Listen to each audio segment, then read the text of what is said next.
with Jean now done and dusted, we are going to go towards some characters that I'm, sadly, I think I'm a bit more interested in. Ingrid and Jean are fine, I'm pretty sure. Tochiko's on that list, maybe. Hopefully we get to see more of her, but I'm curious about you. Just from how much spunk and I guess passive aggressiveness you and Desmond both gave in conjunction against Grace, honestly, in the investigation. I'm now suddenly more interested in you. Because I think up until that point, I literally just brushed you off as literally just shy girl and nothing much else to it. Like, obviously, like, you are, like, your whole town is about fencing, so you must have at least a bit of bravery, but, like, there wasn't too much there I could glean. So, ooh, I'm curious. I'm so curious. Oh, Damon. I didn't, expect to see you. Do you want something? No, not really. Is this gonna go back and forth to him, how are you? I'm doing good, how are you type situation? Oh my god. Then, why are you here? No! oh, okay. That's... Well, I just want to stay around here. My extreme boredom aside, should I actually spend time with Eloise? She does not want you to be here. Oh my god, this is gonna be... Oh no. Yeah. Eloise and I stood in silence, neither of us knowing what to say. Nice pin. Maybe I should have just taken a nap. Nah. Awkward silence is the way to go. Would you give Eloise a present? Sure. Like, it said that she likes travel. So, what was it? She likes this. I'll give her maybe that next time a tree necklace. But, this, obviously, has travel in the name. And obviously, she thus likes it. So, travel condiments. A travel-sized condiment holder capable of starting up to 6 condiments. Because even the finest of train or plain cuisine need that extra space. Figuratively and literally. Does she travel a lot? That this actually is a very practical gift? I mean, she says she also likes buffets, honestly, so... I know there's a whole thing that there's like other like if you go to different places, they don't offer certain condiments, honestly. I think there was I can't remember if that is true or not, but I think it wasn't in France, honestly. I can't tell if it's just a rumor or not. That it feels like a social impasse, honestly. That if you ask for condiments, honestly, and so on your food, honestly, it comes across an insult. Like, you don't like how my food tastes, like, right when it comes out normally. You need to add something else to make it taste better. How dare you, good sir, madam? How dare you? So well, hopefully you use this discreetly if that's true. Thank you. Thanks. This is really nice. Eloise liked your present. And right back to it. Why'd you give me something this? Why'd you give me a thoughtful gift? I don't like you at all. Man, it's only coming to me now. It kind of feels weird that I'm, like, this is like usually the day after the whole thing with the mock trial. And after Damon, like, by how everyone else heard it, like, he just basically just bashed pretty much a lot of people's, like, talents, saying, what you do for your living and your career and your talent is worthless. You all suck except for me and anyone I deem worthy. And now here's him going around to a whole different people, giving gifts and trying to talk, honestly. I don't know how I feel about that either. Hello? What? Uh-huh. Nothing. Is there a problem? No. I just don't feel great. Feel great in general, or you don't feel great around us? I see. Why? I mean, why do you think? Bored, sick, killing game, I guess? Okay. Because the killing game? Mm-hmm. Well, it makes sense. Mm-hmm. I'm okay, oh my god, please. It'd be so fucking funny if most of her FTEs is literally just this awkward banter back and forth. I would live for it, for how different it is. Oh my god, it's so stilted and so awkward for the entirety of the time we talk to her. Oh god, please. If you're gonna act like this, I might as well leave. Alright, fine. I'll go. Hello? Wait. Eh? Huh? I want to say something. You suck. Go suck an egg. That is. Damon. It's you.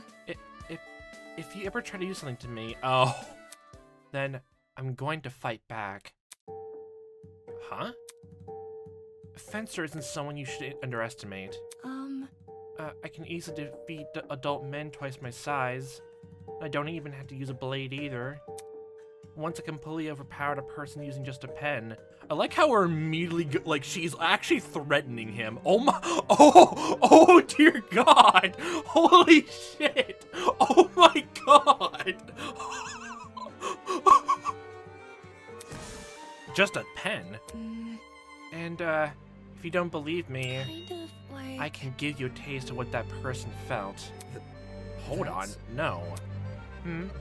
I'm not interested in hurting anyone. I'm definitely not interested in hurting you. Don't touch me. You're actually nervous.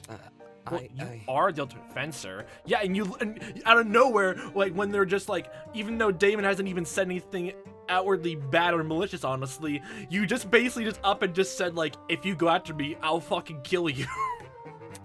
I won't deny when someone has a physical advantage. Okay. Okay. However, now I think about it, I'm gonna go now. I turned on my heels and quickly walked away. Oh my God. Okay. In all honesty, I just wanted out of this conversation. It's true Eloise is physically strong. That's to be expected of someone with her talent. That alone doesn't make her formidable. What also matters is her fortitude. She can't even string one sentence together without tripping over her own words. Then what does that truly say about her? Okay, FTE complete. Oh my... Okay, I actually... Chills, actually. Like, I don't know how to feel about her anymore, honestly. I don't know how to feel about her. Eloise Taulner. She told me she would fight back if I tried anything with her. Obviously, I wouldn't do something like that. That's the most shortest FTE description I've ever seen for one of these characters so far. I swear, is anyone gonna beat this? Oh my... just from how she acted in the investigation into this now. Oh my dear God. I guess, sure, she's like, she's trying to, like, put herself out there as, being, I guess, like, no one to be messed with, even if she's shy, but, like... I honestly don't know how to feel. There's a part of me that feels very annoyed, but at the same time, almost just, like, a bit feeling, like, admirable, honestly, about that, but, like... I don't know how to feel about that. Oh my God, maybe my opinion would change after re-seeing the mock trial, like, ending, but right now, most just feels like, you're going a bit too fucking far, Eloise. Oh, okay. Okay. Okay.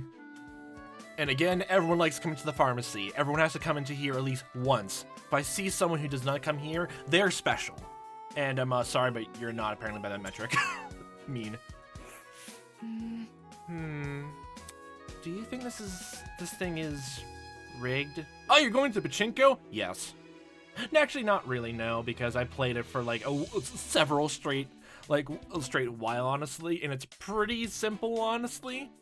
Like, you literally just only take the red pegs and nothing else. I didn't realize that when I first went through it. I don't even know how I managed to get far into that game at all. But, like, yeah, it's not rigged from what I can tell. Huh? You mean the Pachinko machine?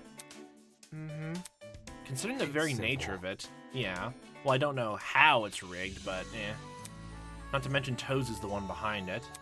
Assuming there's a genuine chance of winning would be incredibly naive. But I won so much before. What the fuck you mean it's rigged? I got so much money out of it. Have you tried? Multiple. Well. That's not... Did you come here to play Pachinko? She really does not want to talk to us, actually. She so does not want to talk to us. Oh my God, this is great. Oh my God, I'm loving this. Try my hardest not to look embarrassed. I played a few games of Pachinko.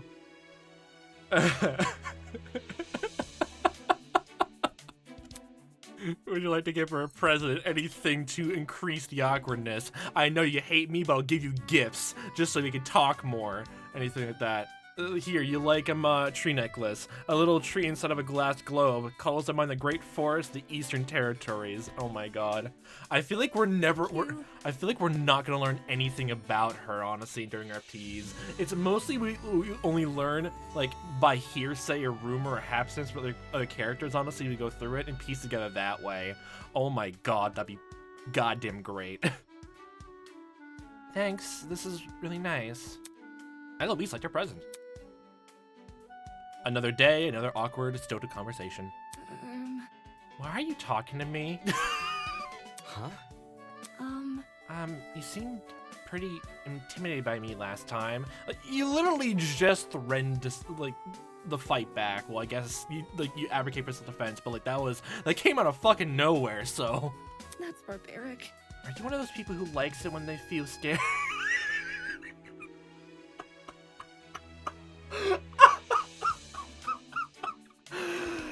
Oh, this is a treat.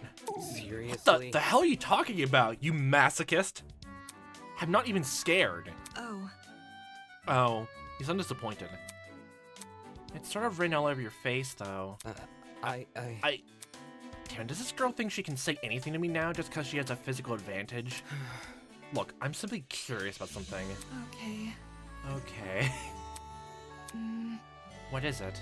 Okay. How'd you get into fencing? Huh? It's simple. What, do you not understand the question? No, I do, but... Yes?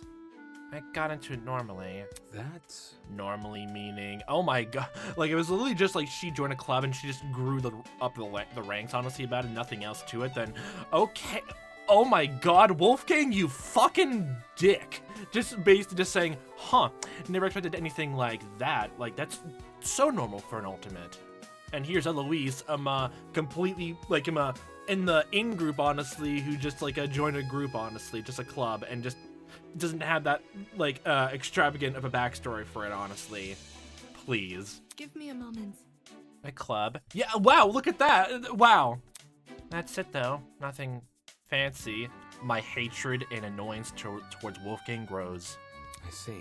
I know it's the whole thing of, like, literally, like, Wolfgang does not like Damon too much, but, like, it was just from one line. I still remember just, this is the very second Ava started talking about, the possibility of, like, people, like, actually having more of a motive to actually do a killing to get out.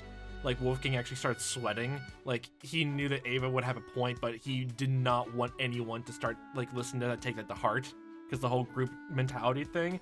But it feels fucking so petty and vindictive, and this is coming from someone who is a bit petty and vindictive myself sometimes, but that feels like a bit stretched too far, honestly. Like, dear god. Okay, getting back to her. I mean, oh my god, I went on a small rant there, sorry. Kind of I was like a regular, and eventually the highest ranker in the club after a few months. A lot of people were scared of me. They'd forfeit before the match could even start. That makes me feel a little better about myself. It was pretty annoying. I mean, how am I supposed to get better if all the decent opponents don't want to challenge me? All I could do is practice my teacher, practice alone. You're an ultimate. You'll beat your opponents anyway. Well, yeah, I guess, but like sometimes, like, I bet there would still be some, like, sort of challenge, honestly, where I'm someone who's a different tactic that you're not used to, just to make sure you don't get rusty in, like, different areas, honestly.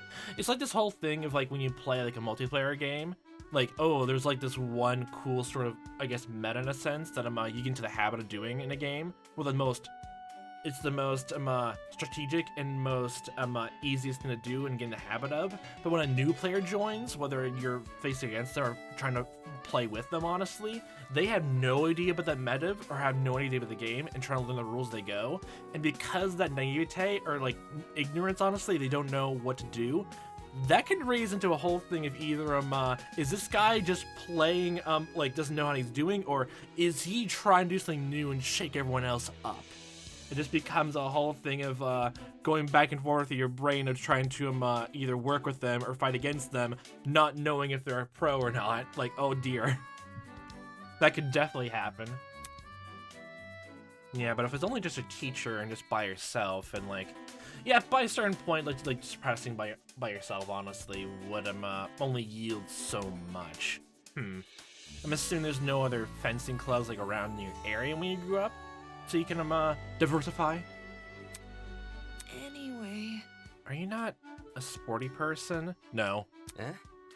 maybe. It doesn't seem like you enjoy sports.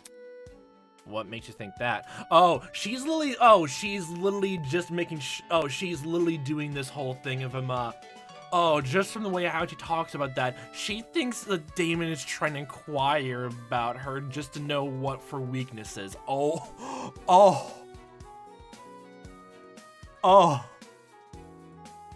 mean, I can't blame you for like being distrustful, but like, for someone who's like in the whole in-group, honestly, and like nothing bad is happening, you are also literally just giving a lot of doubt towards people. And if there's anything to go on with Grace, honestly, that's so, oh my god, that's an interesting quality to have. A very shy person, but also just does not, or just like gives like the benefit of the worst to everyone else. They can so help it. Oh god. Oh no. Uh-huh. You said most of us don't contribute anything with our talents. I also said some of you were an exception. Yeah, but look at you. oh, big hater. Hey. I guess that's supposed to mean. Well, it's true I'm not interested in sports. I don't think the UTP should have dedicated category for sports either. Being ultimate is about advancing society, not providing entertainment. Oh. That's how you look at it, Damon. She's thinking. There's nothing else to talk about, then I'm going to leave again. Okay. I wasn't going to admit it outright, but I was a bit curious about the club of hers. Something about it didn't seem to be adding up. I'll find a way to press her about it next time. Okay, that's what this is. She does not want to give anything to him. And is just like trying to circumnavigate that. Oh, this is interesting, honestly. Okay, this is exactly what I wanted for an FTE, honestly. Just someone who just, like, absolutely hates Damon, and he has to try to grapple with that and try to talk to them more. Oh my god, yes. Page 3, Eloise's report has been updated. She got into fencing through a club. Apparently, the other members of the club were too scared to face off against her, yet she somehow climbed the ranks anyway. Very lot of fortitude. Very lot of that. I think I'm getting more interested in the fact of we're gonna learn next to nothing about her, and just because that makes her way more interesting, honestly. Like, even if the whole rest of the game is really just seeing how she acts just in these circumstances, and we don't learn anything else about her personally, like, that's still an interesting way to like have a character in this type of game, a character-driven story where they have a very normal backstory, and yet they probably like become more and more interesting as they go along. Like, just how honestly this is directly after the entire thing with Grace like hating and just trying to go after Eloise because she realizes that Eloise has her blackmail. Like, oh gosh, she like it feels like Eloise like definitely can easily hold a grudge, honestly, or can have a lot of animosity to someone if you like speak around her the wrong way, honestly, or to her, honestly. That's the vibing getting off, and oh my god, that makes her so fascinating, honestly. I hope there's a memorial like actually blows up at Damon, like either in the 4th FTE, well, I guess technically 5th one, like on this report card, but like right before, I guess like that's their final talk, honestly, before we just max at everyone's FTEs all together. And oh my god, that'd be so great, because what do you do then after that? Like, yes, I know you hate me, you blew up at me and honestly all that, like where do you go from that?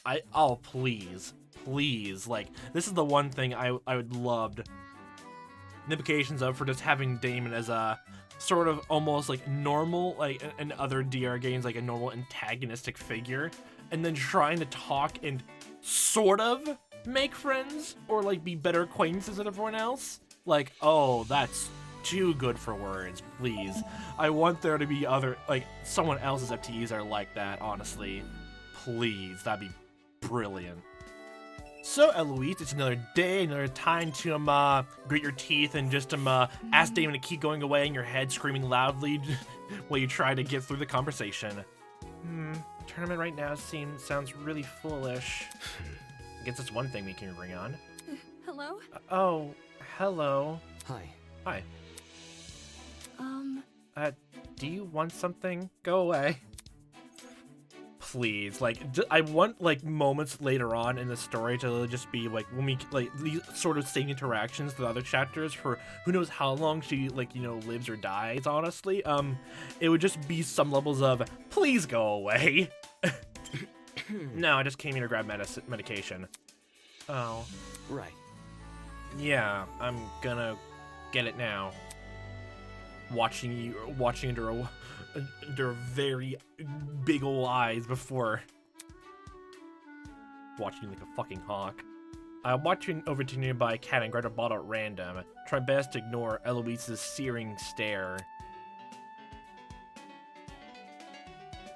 My god. What are you sick with? That's... Took a close look at the bottle I just grabbed. Irritable bowel syndrome. Yeah. Great job, Damon. Would you like to give Eloise a present? Yes! Oh my god. These two will never be any good friends, honestly. They will never, ever be good friends. Oh, okay. What will be a good thing to give to her, honestly? Oh, laurel wreath. A historical headpiece that symbolizes triumph. Perfect for people who are destined to stand above all others. Be conceited. Be arrogant. There you go. Thank you. Thanks, this is really nice. Eloise liked your present. Oh boy. Back to annoyance. Oh, I don't know how else to explain my excitement through all this. Oh no.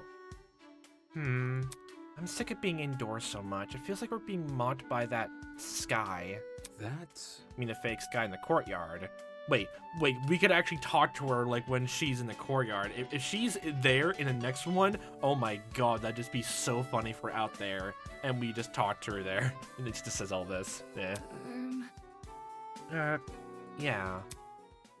Anyway. Whoever's behind the killing game are evil people. I hope they get what they deserve. If I could choose what happens to those people, I'll give them the death penalty. Yep, you are definitely a very angry and resentful person. Oh, I'm loving it. Oh, please. Please be like a very silent, antagonistic person. Like, in the next chapter, please. I can already sense that's going on with that sort of rivalry with you, Desmond, and Grace going on all together. Oh, please. Please, I would love it. Criminals like them deserve to suffer. This was the most confident she's ever sounded. Focus. So you think there's more people behind this game than just Tozu and Mara? Well, it's obvious, isn't it? Uh-huh. Obviously. Although, that doesn't mean those two shouldn't suffer either. You think? I never said they shouldn't. Anyway. Well, anyway, I have a question for you. Oh, wait, I just realized. Why is there no music? Yeah. Oh, no. About the fencing club. Oh, You really just don't want to talk about it. Right. During our last conversation, you mentioned having no opponents. That's true. How'd you make any headway into the club? She stared at me with complete indifference, like she didn't even want to respond. kind of like... The rules of fencing are pretty ancient. They haven't changed in years. Because of that, a forfeit technically counts as a win. Oh. Seriously? Really? That's stupid. What's the point of putting in effort if someone gets rewarded for not doing anything? Yeah, I kind of agree with you there, and she probably thinks the same way. Though I guess she had enough skill to scare off her opponents, which, I guess, yeah. When no one wants to challenge you, you rise to the ranks pretty quickly. Not that it really amounts to much. Now, there's a part of me that wonders, actually, now that, did they, like, not want to face off against you just because you're a good fencer, no one wants to deal with that, or something else they know about you specifically? Like, oh, that trope of, like, the quiet person snaps, and hard. I wonder if it's that, like, that intensity. Oh. There must be something. It must have led to something, right? Other than your talent? Money, I guess. Seriously? How did she forget about that? You get a pretty decent amount of prize money when you're at the top. Like, a lot. A lot. A whole lot. That's not... Don't look at me like that. I didn't use it for myself. I gave all the earnings to my sisters and my mom and small charity for, oh, like a small charity like all that too. Like, you're also trying to make yourself look better, honestly, out of nowhere, so, But also getting reminded again of, just getting reminded of the whole thing of, like, bringing up her, like, her family again, and her mom, honestly. I still remember that, I thought she was the first killer. Like, because of that. Like, mostly because, like, so many similarities with, DR2's case, and the fact that I know, like, one of the scriptwriters, who wrote, Danganronpa 2, Danganronpa MK2, like, Mahiro Koizumi protagonist, like, that's a really good, little AU fanfic, honestly. Like, please check it out, it's really good. And I think I heard, actually, that Wolfgang's voice actor, like, when doing, like, fake line reads, like, to I guess make sure the voice actors think like their character's still alive, so they can't spoil or just like are in the dark as much as the cast are. The rest of the audience are. Like I think Eloise is actually meant to be like the fake first culprit, honestly, and that gives me a lot of indication. I think I went through another game where I'm my first like real suspect towards someone else, like on paper before they were changed, like in the first draft of the story, was literally they were meant to be the main culprit or mastermind or big bad or however you want to call it before they were changed to someone else. But they did not change anything of how they acted. They just got rid of their status of they were the evil person. Like literally every other single bit of foreshadowing just turned into red herrings. That was great. I still feel vindicated because of that though. You gave a small charity too. Hello? Hello? What is it? Really? Is this you giving the silent treatment again? Ugh. Might as well give up here. I've been to this rodeo before, I'm not wasting my time again. Still, this is the most talkative Eloise has ever been. What made her make her clam up like that last minute? Was the mention of her sisters? She's the one who brought them up, though. Geez, some people just expect you to read their mind. Wow, actually. I think I'm actually getting, like, what was it? Like, she's an interesting character. I think she's actually going up more towards another person, this cast I'm really more interested in now, but I can't quite lie in saying I'm very much more annoyed, I guess. It could just be because the whole thing, honestly, of thinking of the worst of Damon, even though he only said one thing, honestly, and that's it. And just from the FTEs alone, he basically explained why he thinks that way, but he's still holding on to it. He literally just said outright that I think the UTP should only include careers that advance society, and not really include entertainment. And that's how he put it, and she never rebutted that or even said anything contrary to that. Or it's just because she doesn't want to get into an argument and blow up, or she really just doesn't want to give like him any more like of her own like thoughts, honestly, at all. Like, oh god, the more I'm thinking about it, the more it just be so interesting to have her as a culprit. Like, I guess I wasn't quite wrong then, because oh my god, that was my, like, the very second I realized that Wolfgang died in the first chapter instead, and it was not Desmond, my immediate first thought switched immediately to, oh, Eloise is the culprit. Like, my very first, like, one of my very first thoughts, honestly, thinking about the crime and leading up to it more and more. Even before, like, Eva was still on my suspects list because I was still trying to figure out the whole thing with the alibi thing, but she definitely was still up there, though, because it's still too much to get rid of the parallels, and now this whole thing is just making me sink into that more and more. Oh no, please. If she dies at some point, it'll be wasted potential if she isn't a culprit. Like, please. Please, honestly. If she's not a survivor, then she needs to be a culprit. I would love to see her, like in a sort of angry state screaming at other people, or literally just, like, like switching her face and actually turning into like someone sad about what she's done. Honestly, like no matter how you slice it, that's too fascinating to leave out as just like a character to just waste and just have them be a victim. Honestly, unless she tried to kill someone and that she was killed in turn because of that. Like that's the only way I could see. I would think her character would put it out there. Like, oh, I don't even have the words for it. Like I'm just stuck on that now. God. Ooh. In fencing, a forfeit counts as a win. This is what allowed Eloise to ascend the ranks without ever facing another member. Were her skills already so good that the other members saw no point in challenging her? Had it not been for the fact she trained with her teacher, I'd have probably called her abilities into question by now. Yeah, honestly, just in the sound of it, like, I could definitely, like, see why Damon would think that in some capacity, actually. Like, just from how, like, little she's talking about herself, but at the same time, yeah. It's mostly just a case of she does not want to talk about herself at all to the person she hates, but also, like, it feels a bit, like, I don't know, it's getting more and more, animosity, which I can't really overlook. It makes her really interesting, and it's really fun to see how stilted and how much she does not want to talk to Damon at all. But, like, I won't lie saying it is a bit annoying to me. I can't tell just because, like, we've been in Damon's head for so long that I'm, like, getting more used to how he thinks. Like, how other people, like, going through, like, in the heads of their protagonists are. But, like, yeah. It just coming off more and more as a bit annoying or aggravating in some sense.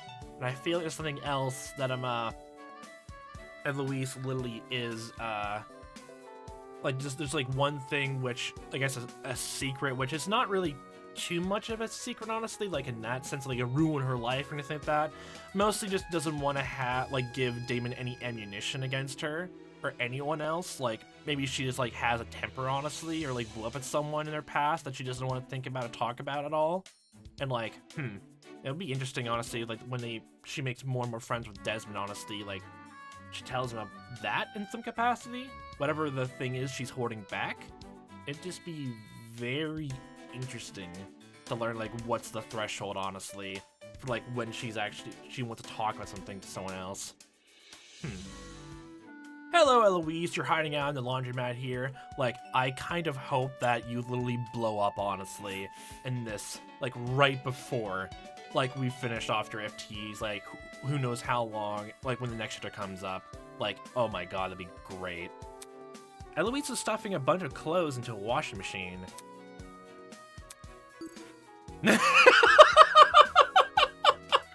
Not even a word, just a glare. What the fuck are you doing here again, Damon? I don't want to talk to you.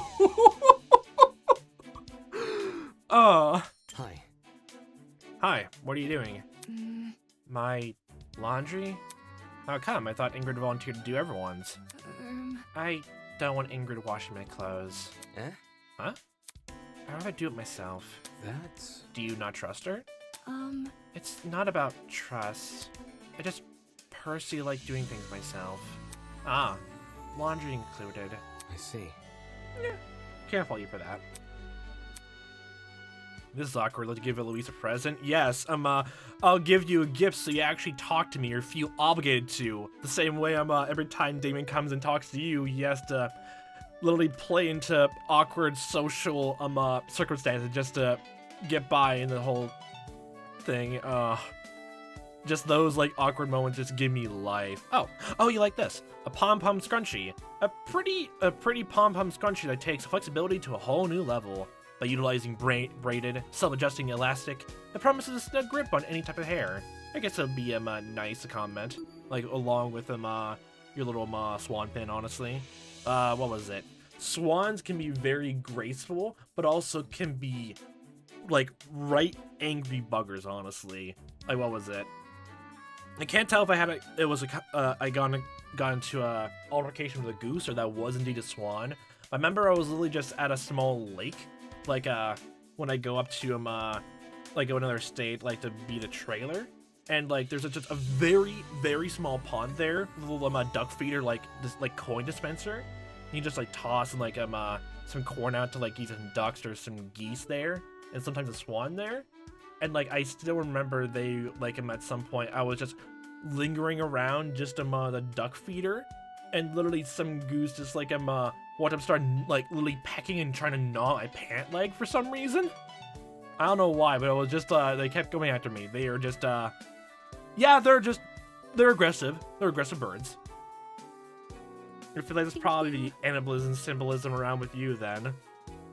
I haven't been really focusing on the symbolism for other characters. I'm the symbolism with their animals connected to it, because most of the time I need to learn more of like the symbolism honestly for that, and like try to figure that out for how it connects to them. Or it's one of those things we can only figure out how they're symbolic or connected to them by association, like after their chapter, whether they die or the culprit. Honestly, we got that entire whole thing with them, the sacrificial lamb, and being like the wolf in sheep's clothing thing with Wolfgang in his chapter, and along with Ava being a crow, literally again, and like all the things Herman or Plan did, but being a scavenger, honestly, being even like a harbinger of doom, honestly, in some cases, like how she was in the prologue and stuff like that. We probably, I guess, only realize, I guess, the extent of how they are maybe even later. There could even be some characters who die like early, and we find out more about them later, and then it just fleshes out how their animal symbolizes to them as it goes on. Thanks, this is really nice. Eloise, like your present. Hi. Hey, Eloise. Yeah, I don't want to be here. I didn't mention this before, but I've earned a lot of prize money too. From That's... debating competitions. Oh, yeah. Right. Yeah. I've actually won so many competitions that my parents, they don't have to work anymore. Yeah. Yeah. Oh, that's what it was for Ingrid. Aw. My sisters, they act really ungrateful for the life I've given them. They're kind of like brats, you know? I didn't expect her to say that. Like, once she's like those kind of people, doesn't want to like give anything negative out, and like anytime she's a very negative person, but she try to hold all that back and try to be as positive as possible. Yeah, I definitely get that vibes a lot. That's not... I get, like, what was it? For, like, some games I go through, which I'm not really having too much fun with, like, my tendency is to just go either just completely silent, and, like, try to be as positive as possible and just completely scared of the negatives unless I have something constructive to say. And if I don't have that, immediately silence. That, or I just, most likely, at times out of 10, I just don't have anything to say, honestly. I like it, but I just don't have anything to say. It could be either or. Well, I mean, not in that way, but like, in what kind of bratty way? They're really cute, but they can also be very annoying. And this is the most, like, outward you've been, honestly, the entire time. Maybe just because Damon Sicily is a bit also vulnerable. It's also interesting, like, this is probably the one time that Damon has actually so far been, like, told something vulnerable to someone else. And it's to her, huh? I see. I think I get it. Yeah. Anyway... I feel really bad for Mom. As I spend so much time fencing, I can't help her. Jeez. There's no one else she can turn to? No boyfriend? What did you say? Boyfriend? Girlfriend? Why would you think she has either? Damn. Well, I mean... Damn, this is awkward. You never mentioned a dad at any point. Yeah. Anyway. So am I right? Eh? What's the matter now? Something I said? Maybe debater, but I'm not psychic. I can't read your mind. Ugh, God. It always feels so fucking tense around her when the music stops, honestly. Like, it's so... I don't know how to label around her, actually. Not just, like, in her FTEs, maybe not in the real main game, but now she just feels, like, off-putting sometimes, God. Can you stop being so obtuse? Obtuse? Seriously? Obtuse? Did you really just call me obtuse? You can't pull the silent treatment and then call me obtuse. Well, that's not an answer. You just don't get it. It's none of your business. Come again? I said Cut it out. it's none of your fucking business. Huh? Well, you could have just said you just didn't want to talk about it. Stop prying into my life. Maybe you're just bored and unsatisfied with your own, but doesn't make you entitled to mine. Go ask someone else your stupid questions, not me. Bored and unsatisfied? That's not important. I know what you're talking about. You know you could use some more character traits that don't involve being a prick. Before considering their words, she stormed off. The hell? What's her problem? I ask you questions decently acting like I'm invading her life. Damn, everyone here is so sensitive. Well, I can see where she's coming from. You kept prying into some things which she doesn't like want to get into too much. I can understand that. But like I don't think there's been a point, honestly, of like, it's weird, honestly, now to put it out. Like, it's both this whole thing of, like, she obviously doesn't want to talk about it, but, like, she never said outright she doesn't want to. Like, it'd be another thing entirely if she said, like, you know, once or twice, like, I don't want to talk about this or that, and you still did anyway, and then she just doesn't want to talk anymore. Like, there's that, but she made it, it's almost kind of, it's weird because she's a shy character, and obviously she would like not talk a whole lot, so it's hard to guess sometimes whether she just doesn't want to think it like actually talk about something, or she just doesn't want to speak at all. Like again, it's that whole thing. I don't know where to put her, honestly. FTE complete. Wow, that was her last one. Well, she did kind of blow up a bit. Okay. Okay, God, this is the one time I so fucking wished, like, all their FTEs were out, because I want to learn and figure out what, like, her last FTE is going to be. Oh, God, the second chapter can't come soon enough. I need to know. I need to fucking know, like, I need to fucking know how they ended on these two. Like, oh my God, it's too good. The money she's earned from being a high-ranking fencer has allowed Eloise to give her family a comfortable life. She spends so much time fencing, however, that she can't help her mom look after her sisters, who are apparently a handful. When I asked her if her mom had a partner, she got angry at me. Like, just seeing all these FTEs all together, like, I think has literally bumped me up to actually liking Eloise way much more. And I think unless, like, any of the other FTEs go into, like, having a very interesting dynamic, like, oh my God, there's a lot here. With, I guess, Damon not really liking, like, Eloise's talent and, like, thinking someone else is more worthy of having, like, being involved in the UTP to advance society. Like, he even says it outright to her, that that's why he thinks when she asked. But, like, it's obvious, like, she does not like him and does not want to talk to him at all. And because of that, it's leading to this weird thing of she's giving the silent treatment to him, even though she's not explaining quite why. And also, what was it?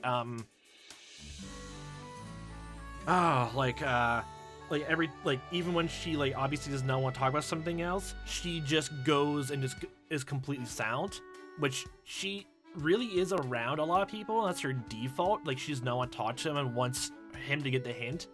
And, like, it could just be also, like, there are times that Damon was rude, but, like, it probably just is because we're in his head so often that I don't, like, see past, honestly.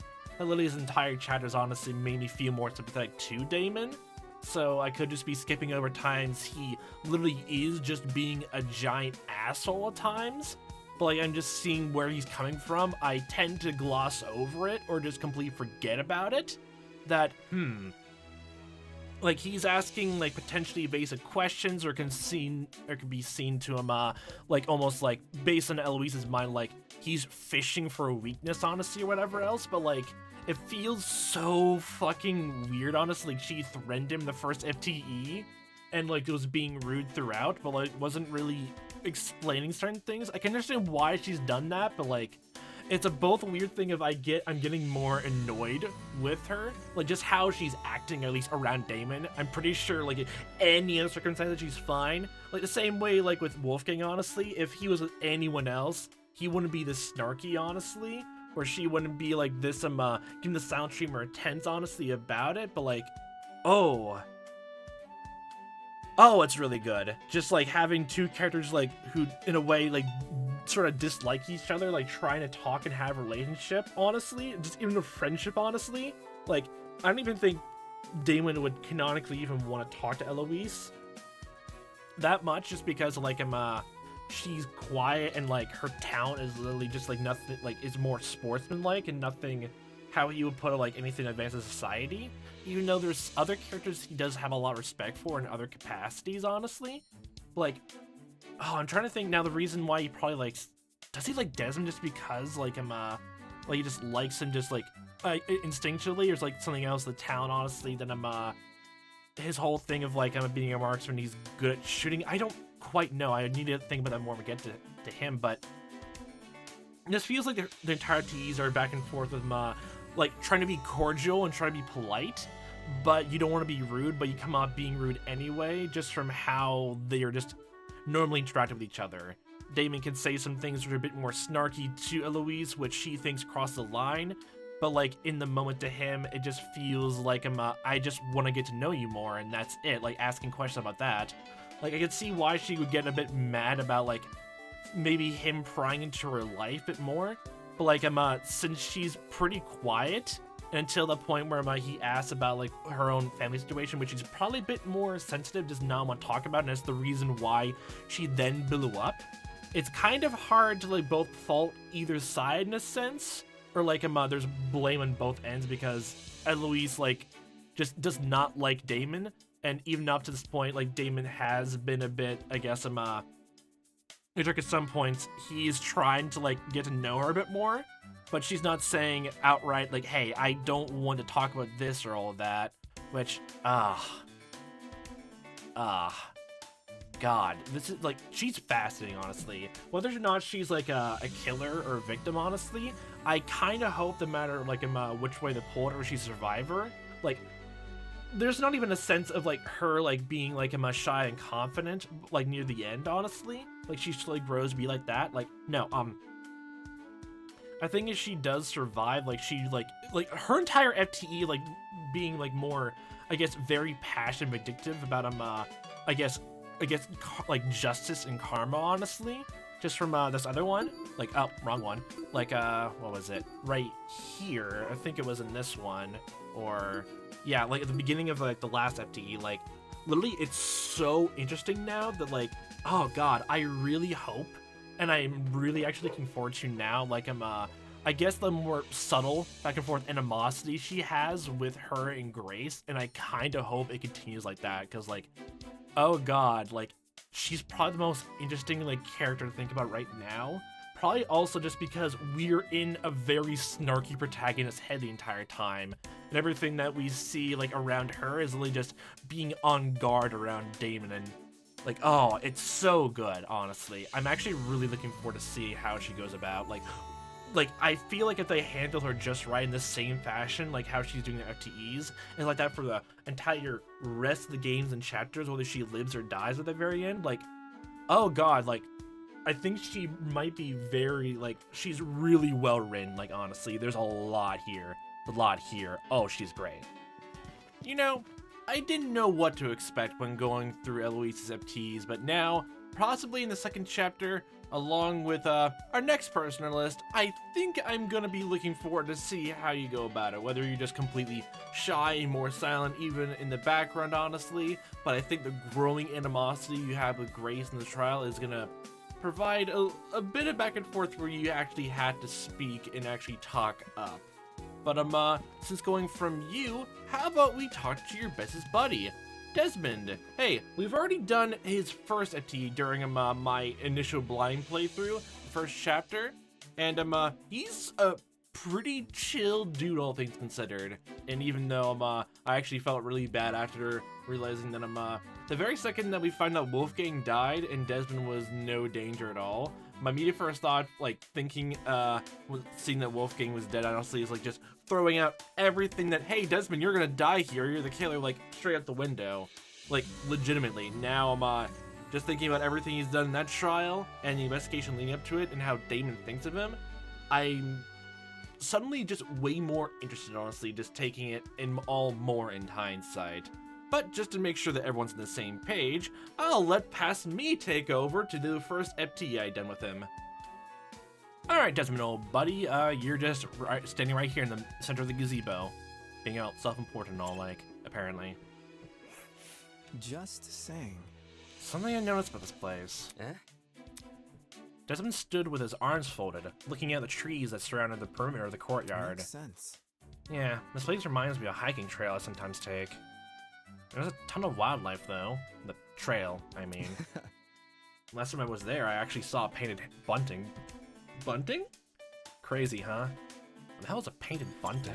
Ask him. And a painted bunting is? Think about it this way. It's a type of bird. They're pretty uncommon where I'm from. Oh, okay. You like bird watching? The coloring is kind of similar to macaws. You know, those fancy red and blue I parrots. see. I see, says the blind man. Desmond told me about the various animals he has seen while hiking. Huh.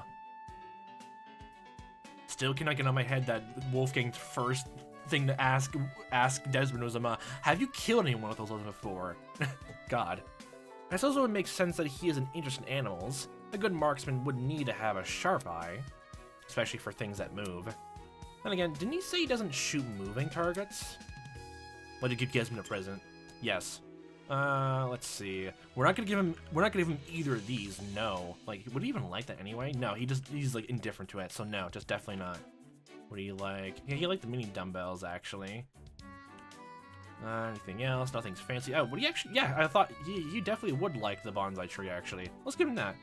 Bonsai tree. Everyone needs a little more greenery in life. So how about this adorable, refreshing bonsai tree?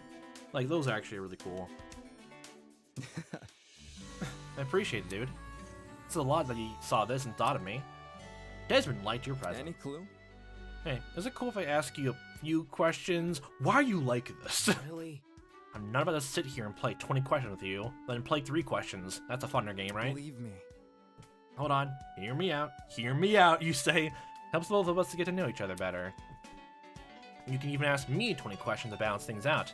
I'm like an open book. An open book, huh? So have you killed... Okay. Fine, but I'll only answer one question. Right. Sure, sounds good to me then. And this time though, can we try for 2? Seriously. The heck are you so curious about? I just want to know the sorts of people I'm living with. It makes it sound like we're sharing a property and not trapped together in a demented killing game. Escapism. Don't worry about it. Anyway, I'll cut to the chase. My question is, what do you do in your spare time? Exist. My spare time? I don't have spare time. That's... As in within the killing game, or... I mean, outside this whole freak situation. Like, say you just got done with class or something. What do you do? I see. I'd study. You must have misheard. No, I heard what you said. SWAT. So you study in your spare time. It's simple. I had to keep my mind sharp. Nice. Hey, I can respect the dedication. I expected him to say something a lot more judgmental. Anyway. What about you? Me? I don't do much. I just train. Eh? Just saying. I mostly try to keep my cardio up, so I tend to do laps everywhere. Or if I'm really into it, I'll do some good exercise. Isn't that the same thing? Considering there's not many big open spaces around here, this is probably the biggest area here. I've been going a bit stir-crazy. Well, at least you have this courtyard to keep you entertained. Yeah. True, yeah, although it's pretty small compared to my place back home. It'd be great if the fake sky to remind me and confined inside a building, too. Fair. Gotta stay one Renaissance step ahead. fair. Besides, I don't really do this stuff for entertainment. It's more of a disciplinary thing. You don't like getting a runner's high? If letting my mind go soft, the rest of me will go with it. In a way, I guess we're kind of similar, huh? Similar? You're training your body, I'm absorbing information. Well, you can just say, you're training your body, I'm training my mind. Okay. Isn't studying basically training your mind? Yeah. Are you for real? Hey, did I just win a debate against the ultimate debater? That's not it. There was no debate. But how we spend our free time? I mean, our conversation was structured nothing like a debate. I got an idea. How about you and I do an actual debate then right now? I'm fine, thanks. I don't want to do my talent job right here of all places. I want to relax. Totally. I figured you'd say that. He's pretty jovial, all things considered. But he's nothing like me. He's ultimate marksman, I'm the ultimate debater. We live in two entirely different worlds. I hope he doesn't keep trying to convince me otherwise. FTE complete! Woohoo! Page 2 Desmond's report card has been updated. Yeah, honestly, just hearing all that, the only thing I just learned from him, honestly, just that he's just still chill. That's pretty much it. Pretty much it. Desmond Hall. He attempted to play a game of 20 questions with me. We had a conversation about how we spend our free time, which seemed to satisfy him. I learned he doesn't like enclosed spaces and he has been going stir-crazy. Either he's good at hiding his discomfort, or he's lying. He does not like confined spaces and tight spaces he said his dislikes, but he's still calm and collected. I can't believe I didn't notice that his whole thing with his signature was just scribbles again. Well, I think I commented on that. Man, I'm forgetting everything. You know, you're a really chill guy. I never actually gave you so much credit about that. Like, you definitely are going into that, like, I guess going by your animal teeth and seeing more people talk about online, and I already brought up several times of Wolfgang legitimately just saying and asking straight out, hey, have you ever killed anyone before you're a talent? And people literally giving you the short end of the stick, honestly, of immediately doubting you and putting suspicion on you. It definitely feels like the shark motif he has for his animal, honestly, is definitely matching up to it, as sharks don't really cause a lot of deaths or injury, yet they're probably the most vicious and well-known dangerous predators in media. See Jaws and all the very weird B movies with sharks. Sharknado. But how's it going, Desmond? This is technically the first time I can talk to you, honestly, during Chapter 1. Damon, hey. What's wrong? I've been trying to make the rounds, talk to everyone. You know, get to know them a little. Do you want to talk? Do I? Do I, though? Nah. Honestly, even Damon, like, thinks he's pretty chill and actually respects him a lot. Yeah. Like, immediately to, like, get his own expertise on, like, the taser, which, even though he would know, like, different, like, you know, different weapons and types like that, like, it doesn't seem like Damon, like, had said anything snide about it. Like, I don't even think of, like, looks like I talked to that guy, learn more about this piece of information. Like, he does have a certain level of respect, honestly. Or maybe a tiny bit of admiration. Nice. Sweet. I'm wondering, actually, if it's not Kai that Damon has to, like, you know, become friends with, honestly. It might be him. Because it's like Desmond was also trying his best to help with the group. It'd be interesting to see if it's not Kai at first, it's actually him, that Damon starts to trust more, and then by association Kai then comes into play later on. I do follow along with the theory that he's, like, Damon is definitely going along to be a bit worse the next chapter before getting better, or if he does at all.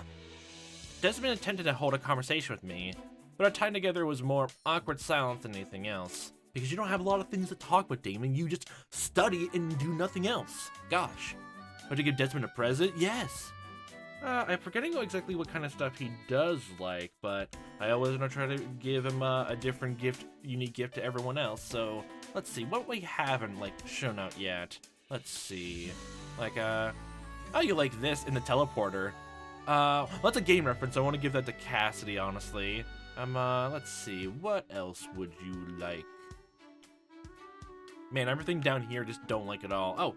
Oh yeah, gun oil. I thought I saw this and I definitely thought in my head, yes, you would like this. A small tube of gun oil. As a prisoner, do you really want to hand it over? If there's a gun around here, like it's somewhere else hidden around in Desmond's old place, oil it up before he shoot me dead.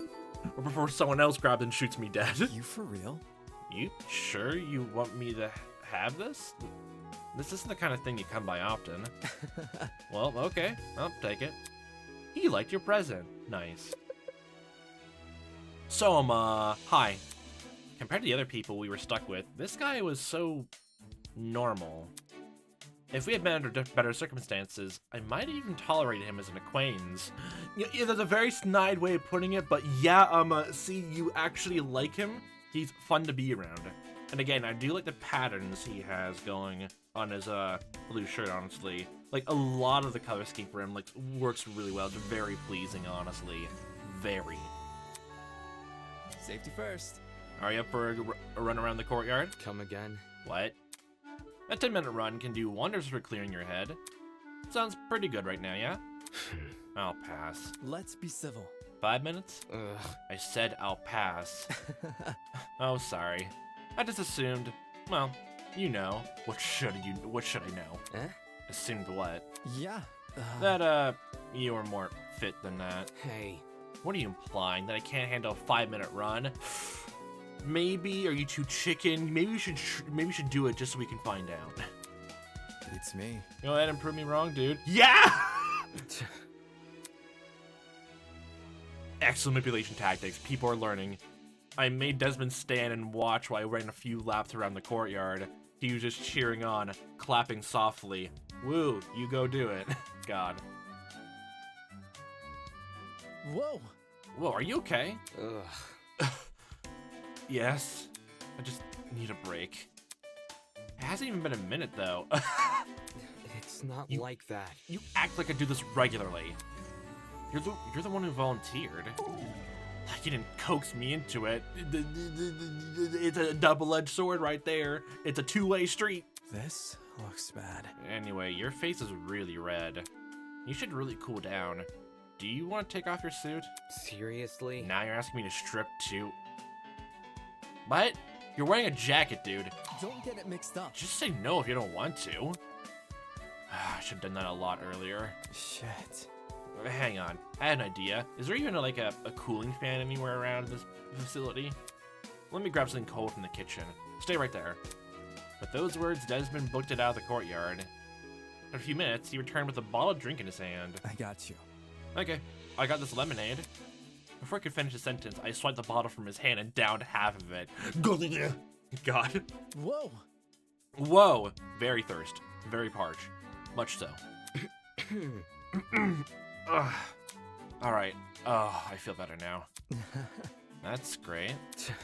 I don't understand why this cardio crap matters so much to you as a marksman. I just have a certain level of expectations I gotta meet as an ultimate, you know? Eh? Does a marksman need to be athletic? It's less about being athletic and more about being disciplined. Okay, that makes complete sense. Like, what was that? I can just imagine just he'd be disciplined and have a lot of focus, actually. So yeah, like having that kind of routine would help him keep you focused on at least something and keep your mind sharp, I guess, in a sense. I know the sport may come across a bunch of people just standing there and shooting at a wooden target, Think about it this way. but making the perfect shot requires skill and resolve. Yeah, exactly. The more I commit myself to these exercises, the more I become at better resisting distractions and maintaining my focus. Gotta stay one step ahead. And that's exactly the mindset I want to be in during a game. If I stop exercising now, my brain will forget everything it's learned. I see. There's a reason they say a habit can be broken in one day. Yep. Yeah, exactly. They actually do get along kind of well, honestly. Even outside the whole thing of him trying to say like they're completely different, honestly. We come from different worlds. It sounds like a line you can say from just another like rom-com, but he comes from the upper class society and I'm just a poor simple girl. Or if you want to do the reverse, honestly, he's like, she's just a rich high society lady. We're no league. She's in a higher league than me. We can never cross. Our two worlds are too far apart. But yeah, I wasn't gonna admit it out loud, but his philosophy towards training was almost beat for beat like mine.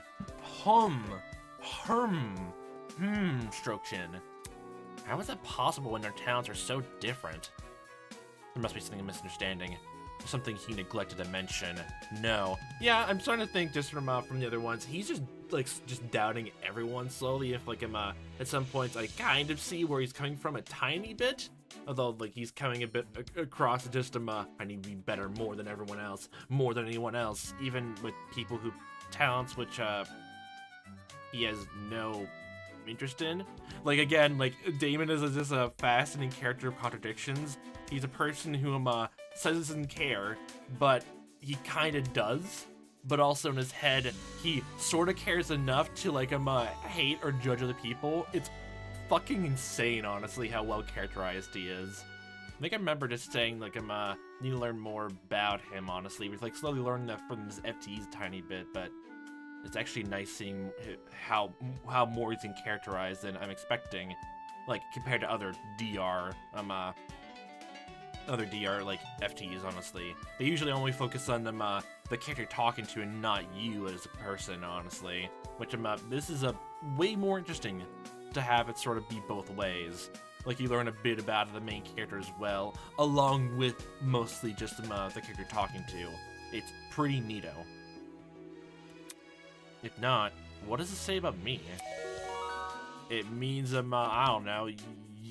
You just go on a routine and want to keep your mind sharp and focused, honestly, if you can. So is it really that bad? Is it really that bad, dude? He's dedicated to stay in shape, not because he wants to be athletic, but because he wants to be disciplined. If he stops exercising, he believes he'll lose sight of himself. I suppose there's a reason they say a habit can be broken in a day. Well, but people can still have like similar, like I guess, work habits or routines, honestly, even outside their work and job. I can imagine like some people who have who literally just go through different professions, honestly, like just a businessman or just even just someone who like works labor, just a fast food, and they can still go to the gym, honestly, and do the same exact like habits and hobbies, literally just to pass time of the day, or like get better fit, or like get a better, sharper mind, honestly. Like, still, it could literally just be that, Damon. It could literally just be that. It literally could just be you both like do the exact same like habits for your talents, but just tailored to you, honestly. It could just be that, right? Right? You are actually out here for... Are you going to be out here for all your FTEs? I mean, I guess you're more outdoorsy, so this is probably the best place in the whole, I guess, quote-unquote, academy, quote-unquote. But yeah, I know there was like an FTE where literally the first one we did, like, coincidentally was like the very last one I did when going through the daily life, that you were also in here. I can't remember if I saw you out here in the next available space, but you just like enjoy just being out here and just relaxing a lot. That's probably the reason why Eloise was spending time with you, like in the out here as well in the courtyard when the murder happened too. Like, I hope whoever has mine can be cool about it and confess. Maybe we can talk it out or something. Oh yeah, the blackmail. That's not gonna happen. I'm really sorry. The thing is all kinds of messed up. Was he talking to himself about his blackmail? That's not it. If you mean Toes' motive, that is a bit of an understatement. Whoa! Whoa, Damon, you heard all that? Just the last part. Oh, cool. Glad of that. Huh. Seems this motive has him on edge. Interrogate. Prod him. God. I discussed the blackmail motive with Desmond. Curious to see what I could extrapolate from his replies. I'm pretty sure he's pretty, yeah, he's gonna be pretty, what was it? Ambiguous, I'm assuming. He condemns Tozu, not much is obvious, and he really wants everything to resolve peacefully.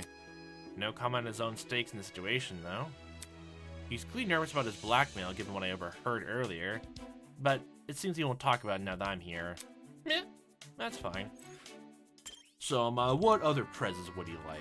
Let's see, let's go all the way very down to the very bottom. Grotesque necklace, anything, what, okay. I don't think we have much, honestly, for just, anything, I guess, more related to his talent, but, like, let's see. What else would he's like?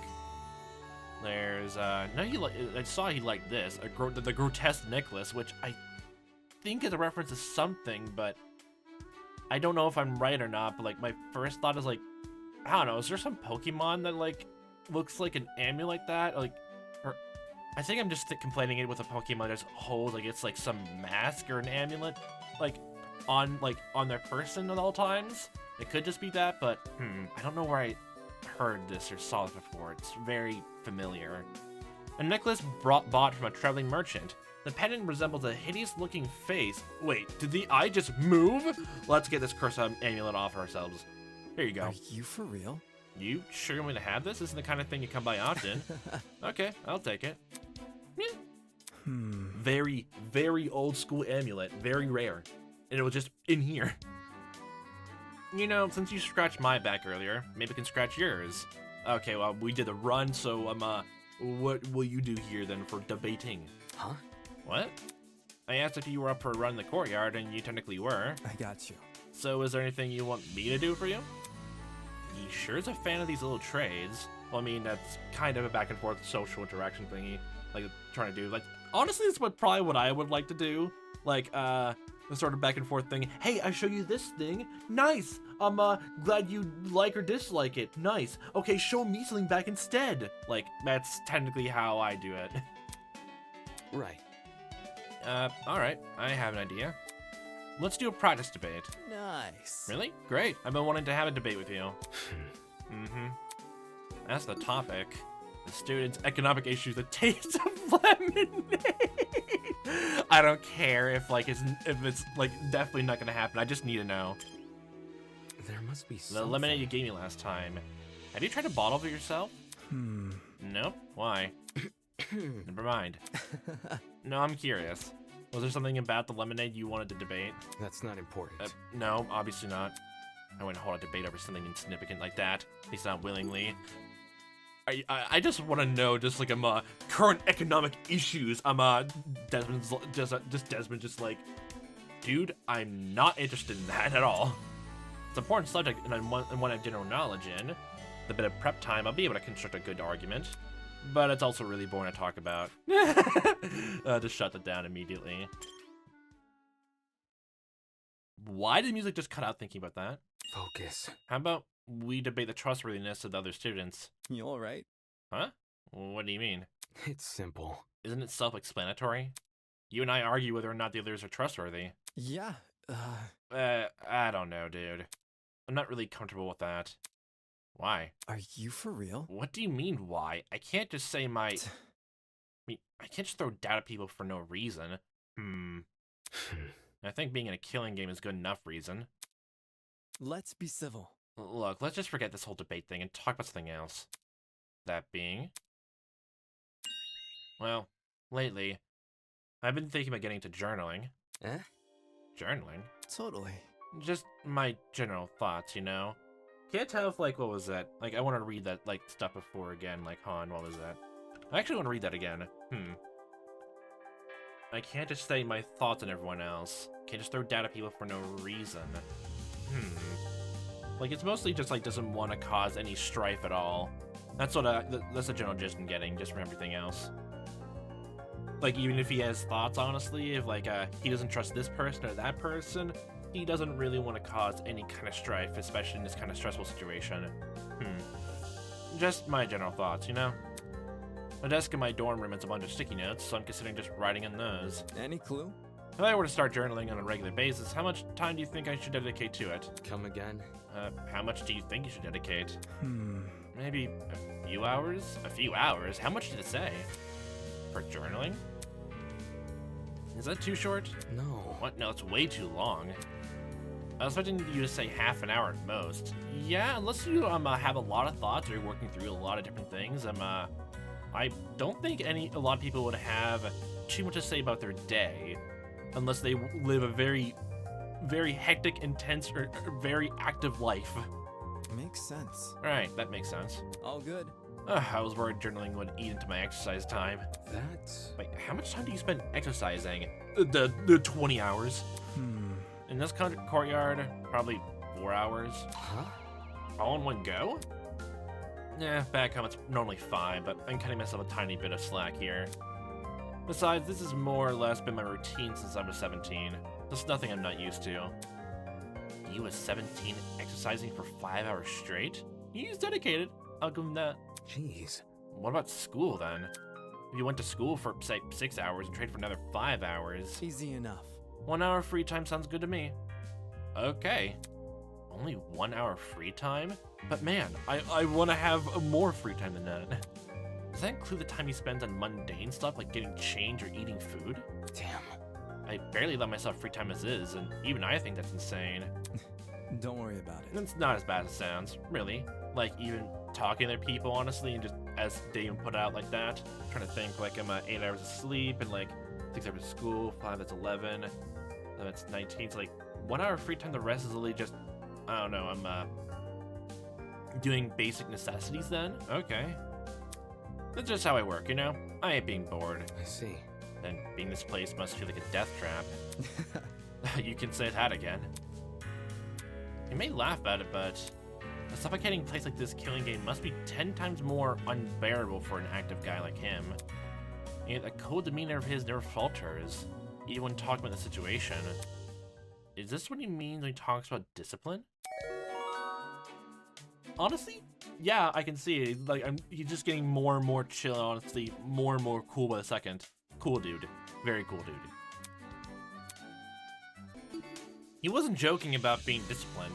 If you can even call 5 hours of non-stop exercise every day discipline, in my opinion, it sounds more like insanity.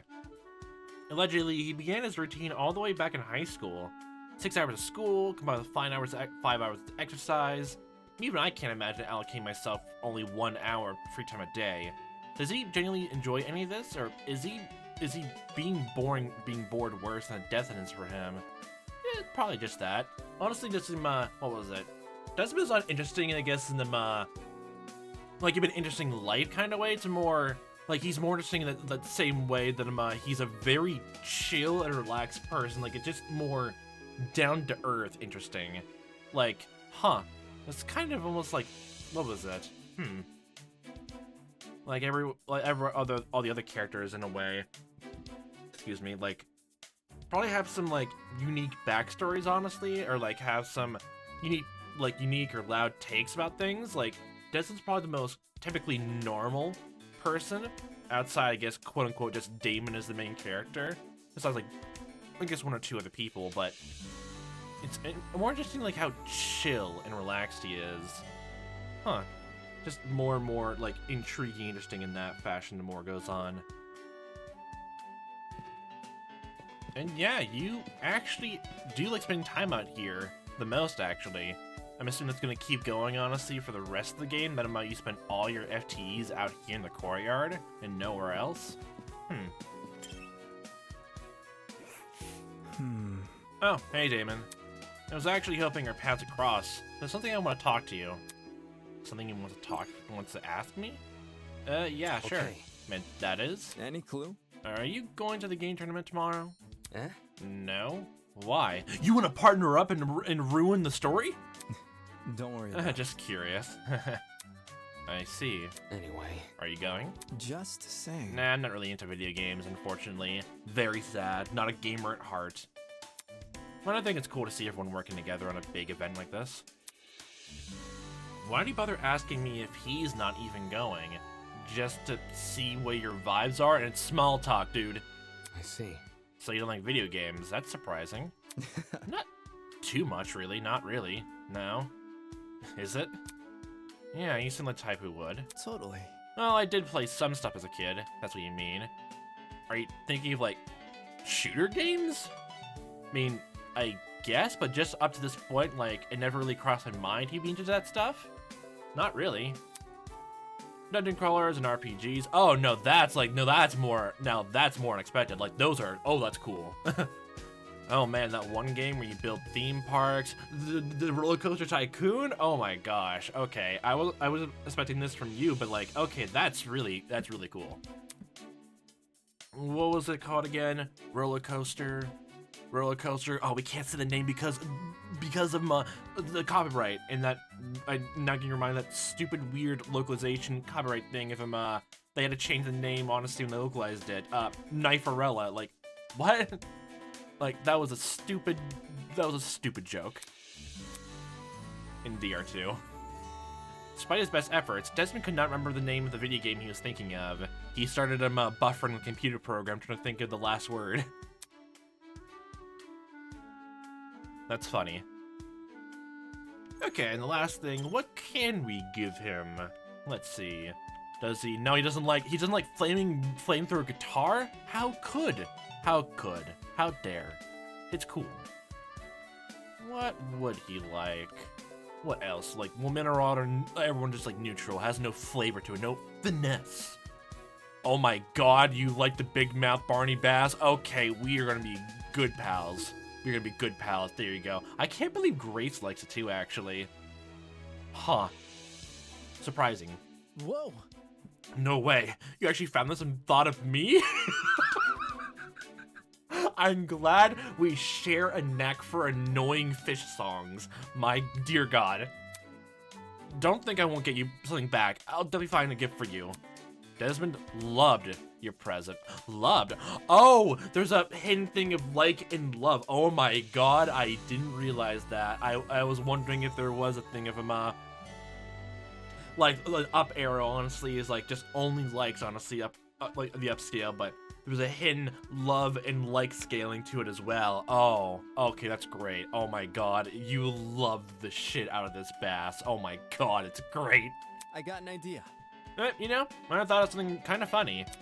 We spend so much time working in our talents, and yet Think about it this way. when we actually go out and compete, we only spend a few minutes doing it. I'm only ever in the field for like a minute, tops, and it's just 1, 2, pew, pew, pew. Give me the trophy, give me the medallion. That's not it. That might be true in your case, but in my world, debate can last hours, depending on how much material you and your opponent can work on, yes? Makes sense. Makes sense. Does that affect how often you have competitions? Well, no, we do them weekly. Sounds intense. Anyway. Do you not attend competitions regularly? With how vigorously you train, I was sort of expecting otherwise. Don't worry about Oh, don't get me wrong. I used to go wild when it came to comps. I won pretty much every local comp there was, which sounds like I'm trying to brag, but I'm really not. it. Right. Same went for regional comps, although since it was only regional, I wasn't getting a ton of spotlight back then. You were in it for the spotlight? Whoa! No way, I was driven by passion first and foremost. Well, actually, the more you think of it like that, like that's a interesting way to put it like that. The same with console, but since it was only regional, I wasn't getting a ton of spotlight back then. Like, he's like trying to put off like a lot of trying to be as humble as possible at all, so I guess that's one way, huh? No kidding. My family's just really into the sport. Even before my siblings and I were born, my parents got a personal shooting range built in their property. As well as a personal swimming pool and a personal tennis court. Okay, they're really sportsy people in general. Okay, tennis, cool, nice. What the hell? His family's loaded. A lot of the characters here, like, definitely come from more rich families, honestly. Totally. But I'm telling you, shooting sports are their biggest obsession, especially bullseye shooting. We have a lot of history with shooting sports, too. Just saying. Great-great-grandpa was the ultimate marksman in 1933, followed by grandma in 1963. How long in this universe has the UTP program been going on? Huh. I hope this game goes more into the lore building about that. Like, this sounds absolutely fucking fascinating.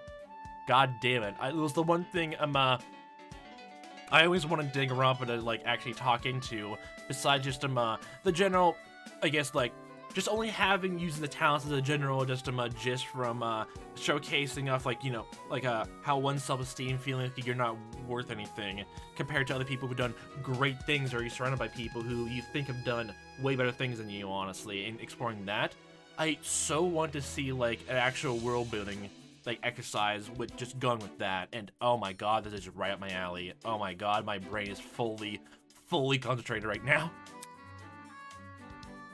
Dad could have been in 1993 too, but he forgoed all the ultimate stuff to start a chain restaurant with my mom. I see. Anyway, my siblings and I were all encouraged to try our hand at competitive shooting. It was only me who enjoyed it though. The rest of my siblings were a lot more studious, kind of like you. Well, take it as a compliment. It kind of is. Since I had a knack for my sport, my parents were hopeful I could go places with it. No kidding. And yeah, technically, don't know how long it took for you to get the spotlight, honestly. How long it took to be put on the map, but it certainly paid off. Very much so. Of course, no sponsors wanted me when I was still performing at a regional level. The only way for me to make it big was to go to the Olympics. That's... Then you went to the Olympics? Yup. Just, yup. Damn. Damn. I can only imagine the kind of money you made just from showing up. The money didn't matter at that point. Eh? Eh? All I could think about was winning. Money didn't matter. Considering his family's stat, I guess attention would be more important than money. And, you know, I had a lot on the line.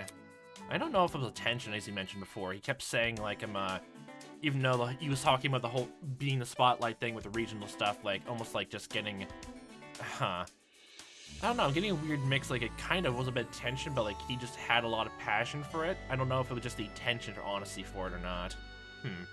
I spent months, years of my life training for that very moment. Shit. Plus, my trainers, man, they're breathing down my neck all day, every day. Huh? Trainers, huh? Believe me. It's a long story. Maybe I'll tell you some other time. Alright. But yeah, despite all the stress, I wouldn't trade it for anything.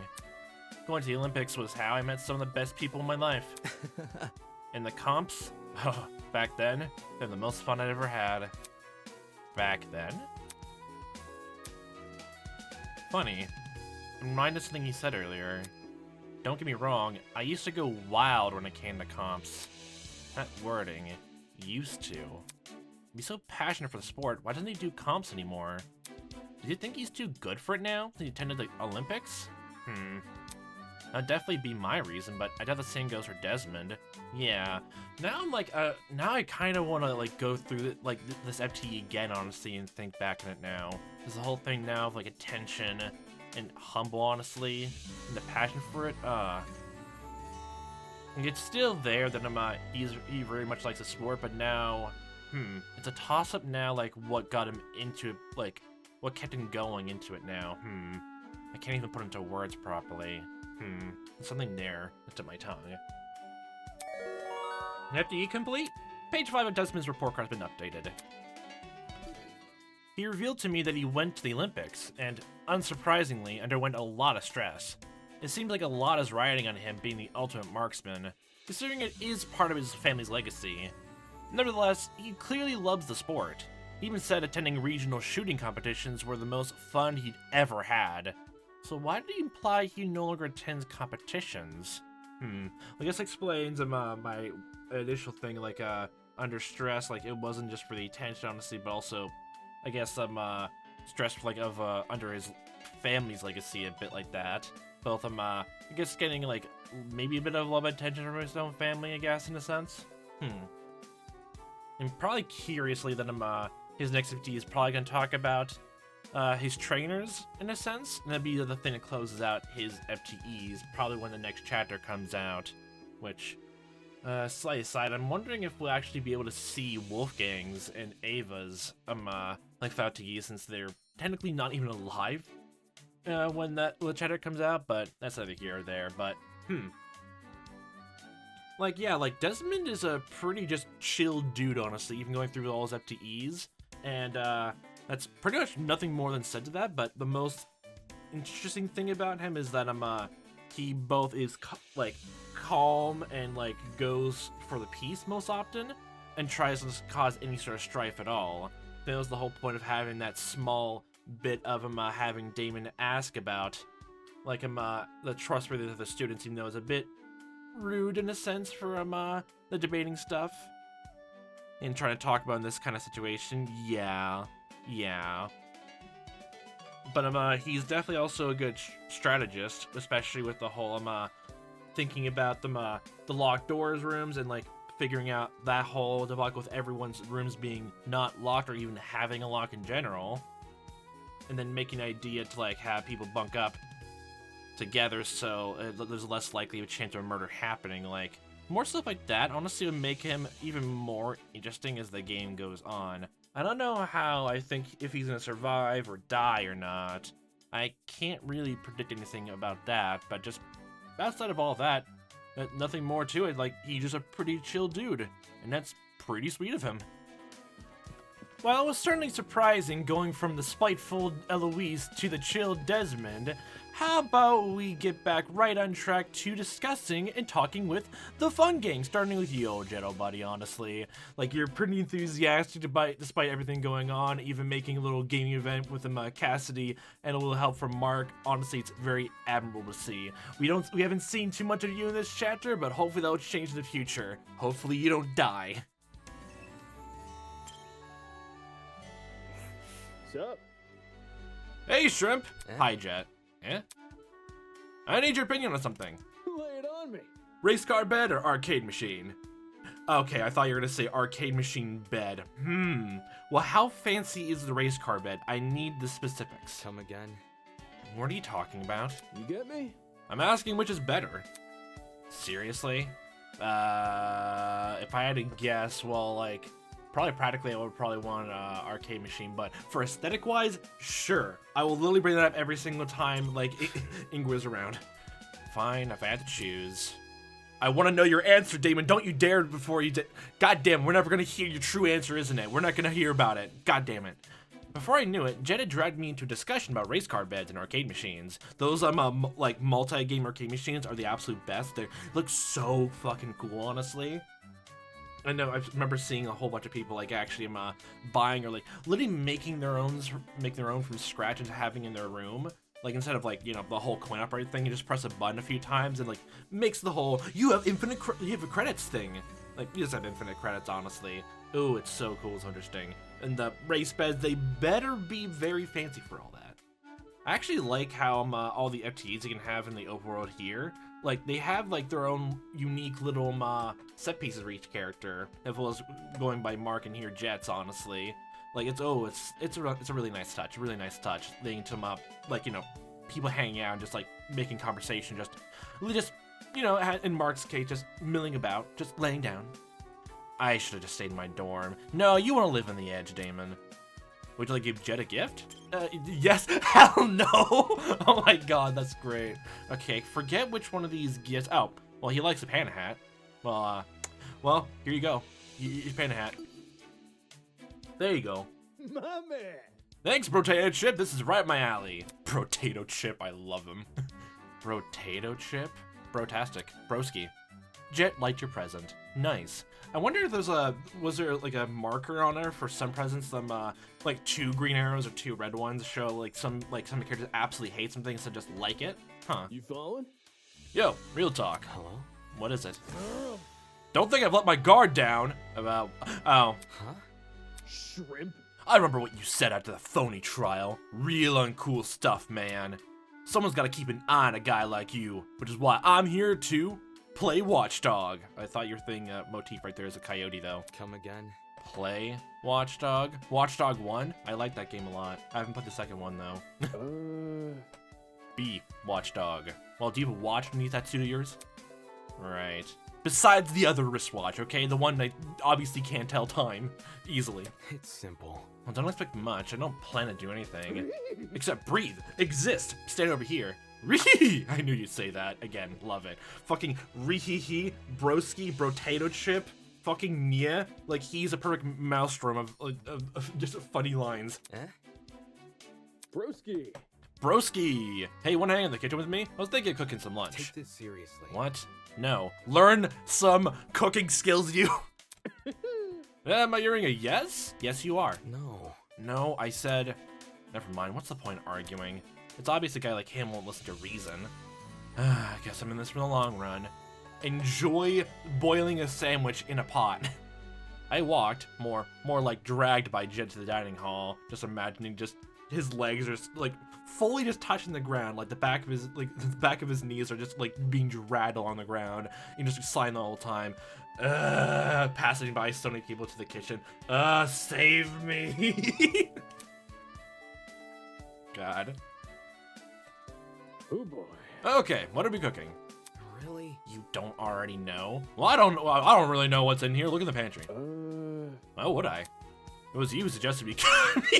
Oh, I thought that was Jett saying that. That was so funny. I don't know. You were the one who suggested us to be here, Damon. No, I didn't. It was you who suggested we come here. You know me. One thing you gotta know about me is that I'm an indecisive guy. I can barely order a drive-thru, let alone whip up a dish out of thin air. Well, unless we're counting butter toast. Well, literally butter toast on, let's see, hits different, honestly. You have to let the butter melt on it first and then eat it, okay? My man. But you're pretty smart, aren't you? Let's remember, smart people know how to make decisions on the spot. Fine, out aside. So that was it. Stroking your ego a bit. That's what got you to calm down. My god, of course. Of fucking course. Alright, what should I make? Pasta, tomatoes, beef stew. Be the most pretentious person ever, honestly. No, not tomatoes. Just pasta's fine. There must be something. How about some pasta? Roger that. I'm down. I was got craving for Durham wheat. You get me? Durham wheat?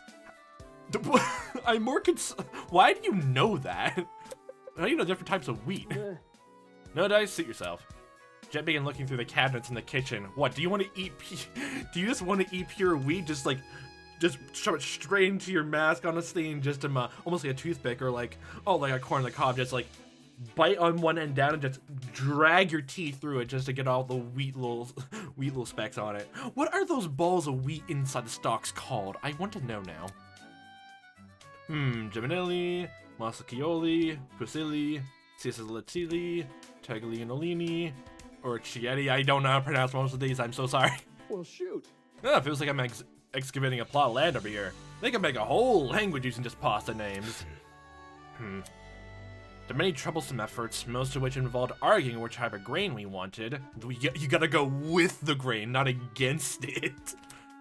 Jett and I eventually prepared a plate of pesto.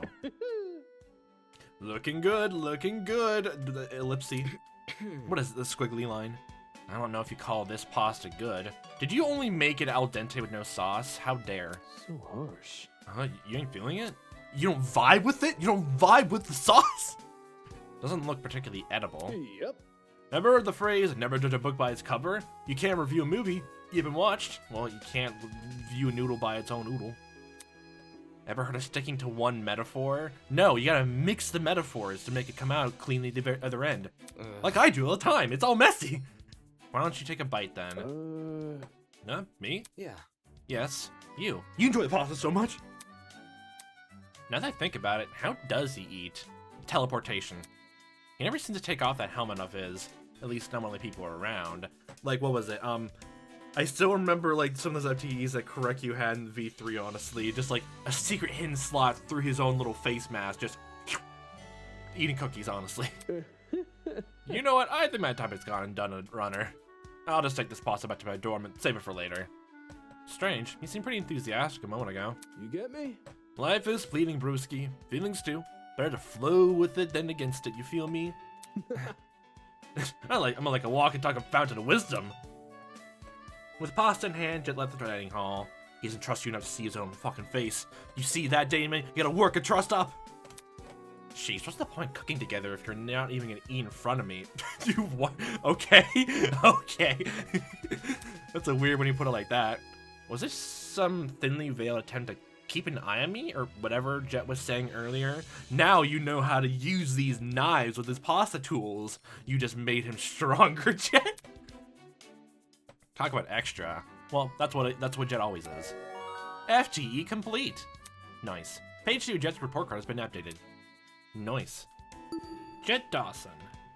After preparing a plate of pasta together, Jett seemed hesitant to eat in front of me. I don't think I've ever seen him take off his helmet around other people.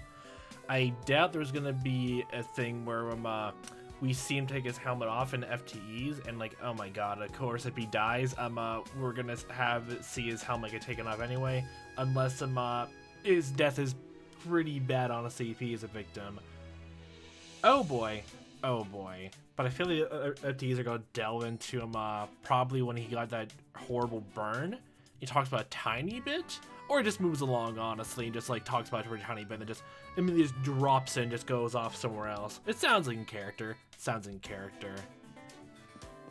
With only 2 FTEs to your name for this chapter, it feels kind of sad leaving things off until the second chapter, honestly, because you're still a very fun guy, honestly. And again, like, What's up? there's a part of me that really just hopes that he doesn't die to the very end, or even if he does, like, we never, ever see what's underneath his helmet. Like, at all. Just, like, let him keep his secrets. legitimately some things like they should be kept private. Hey, Shrimp! Again, the cool-ass nicknames. Appreciate, Damon. You're small fry now. Shorty McShorterson. You listening? I need help deciding something.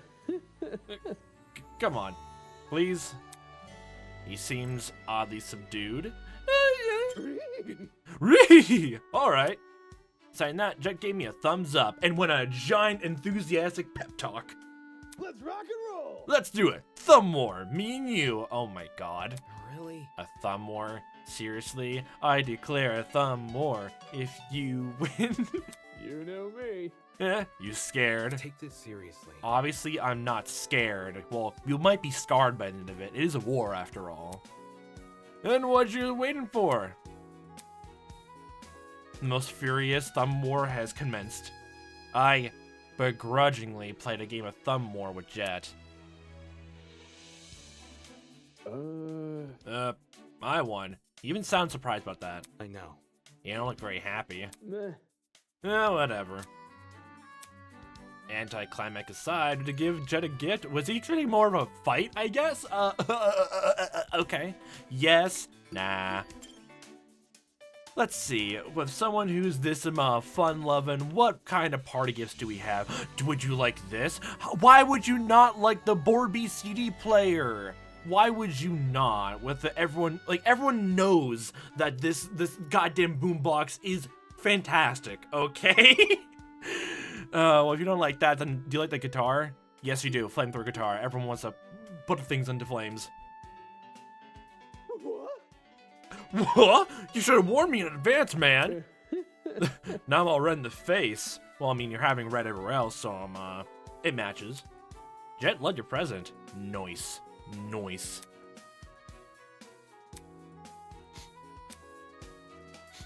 Oh god, are you okay? Was I actually fucking right before? Like the whole thing with the showers, honestly? Oh my god. Well, I did say this, but he doesn't shower too much. And like this is take place right after he's rooming with him, Mark, and he does not want anyone to know what he looks like underneath that. Well, you could just shower when no one's around, or like the privacy of your own room. What are you doing? What does this smell? Hang on. Is this? Wait, are you sniffing me? What? Okay. No, what? Damon, what the fuck? Shrimp. Nuh-uh, I saw what you did. Stepping a dude just met, and without his permission? That's a violation of the bro code. Okay. That's the bro code. The set of rules every bro's gotta follow. At least when he's inside another bro's dorm. But we're not in your dorm. Or even Damon's dorm. We're right outside the courtyard doors. Which doesn't apply here, but that doesn't matter. The code should be universal. Okay. Jett, have you taken a shower recently? What kind of question is that? Of course I'm taking a shower. A good bro knows better than to stick up the room. you think? Yeah, that's true. Tell me why your suit smells. He doesn't... That's gonna be even funnier, honestly, if he takes showers, but he just doesn't wash his own clothes. That's it. A good bro knows how to read the room, too. I see. So you admit you're lying. How dare you? Wolfgang must hate you. Yeah. Sticks and stones can break my soul, but words will always hurt me. An ancient rock poet once said that. It's the truth. What? This guy is hopeless with words. Honestly, he's charismatic with them, so it works. Anyway. What's with the suit anyway? Is it annoying to carry around all the extra weight? If I tell you the reason I wear, will you promise not to spill my secrets? Secrets? You get me? We're already sniffing each other. That's based. That's second bro base. What's third base? Nope, sorry, bro base. You know, instead of second base.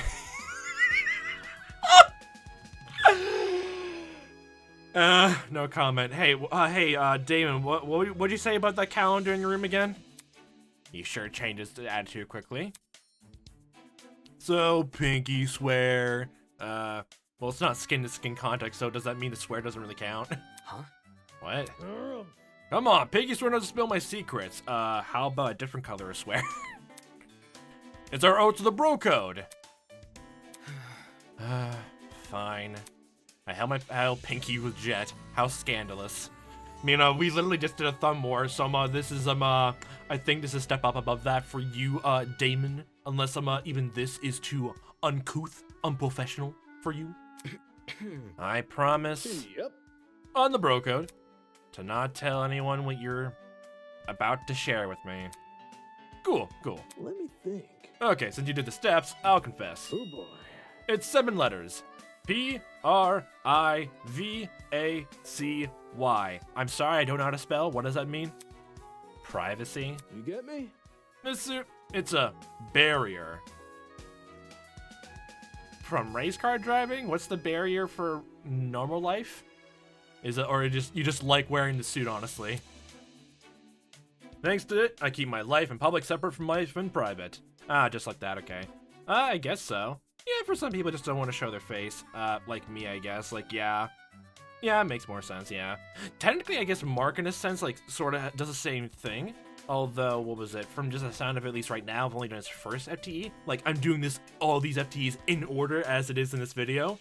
That it mostly just sounds like Mark just, like, wants to, like, be more genuine with music, so he made that brand, persona, whatever have you, to separate, like, his own, I guess, professional life with that other side of him. That's more, I guess, well, I wouldn't say casual, but I don't know, he's experimenting different things from the sound of it. From what I know, little of it. That's Like a second life. So, you wear that normal day to day, but in behind closed door or in, certain convention halls, you do something else. Sure, you can call it that. Catch my drift? Ever since I became the ultimate drag racer, I've been swarmed by the paparazzi. With my suit on, I never had to worry about embarrassing pics. Not funny. It hasn't stopped the media's creativity, sure, but it's put a pretty big dent in it. Are you telling me the public's never seen your face? At all? If you plan to do that from the beginning, then yeah, sure. Like, that put a stop to it for expecting, like, that sort of thing. Like, even me, honestly, I don't think I'm gonna get a face cam anytime in the future, honestly, because of that. I at least want to have some modicum of privacy. You know me. Don't look so shocked, my guy. It's common in the big leagues. I don't think I'll ever get to that big leagues, but I still don't care about that. Still privacy. All together now. Spell it out. P-R-V-C-A-Y. Shit. If you show your face and make the wrong move, well, they'll run you straight off the highway. People get jealous, and when people are jealous, they'll go to any extreme to get a silver your popularity. That's the race, baby. If Never you wanna- slow down.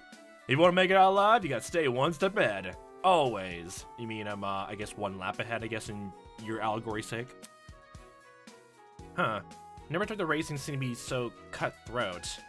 Don't know if it's that cutthroat or not, or, what was it? He's just mostly just 1 step privacy, honestly. Mostly just that's it. I guess it made sense for a high-intensity sport to have a high-intensity culture surrounding it. Still, it's not like he has to deal with paparazzi during a killing game. So, why all the secrecy? FTE complete. Like, that was a different noise to normal FTEs? Did I mishear that, or... That feels weird, actually. Page 3 adjust report card has been updated. Jett claims to wear his suit 24/7, mostly so he can hide from the paparazzi. I'm pretty sure he hasn't taken a shower recently, but when I pointed out that he stunk, he diverted the subject. Like, I guess, yeah, it's mostly about privacy, or he's not, like, it's going to the whole reason, which again, falls under the whole privacy thing.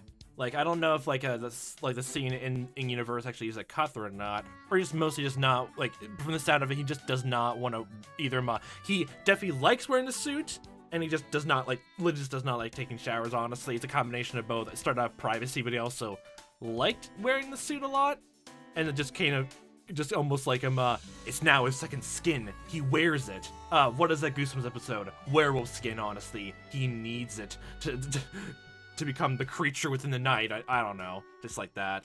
But honestly, like, I could definitely see, like, now, just the more just going through, I could see why a whole bunch of furries, like, start loving it immediately. I mean, I mean, look at him. He's a goddamn coyote guy who his suit literally just has.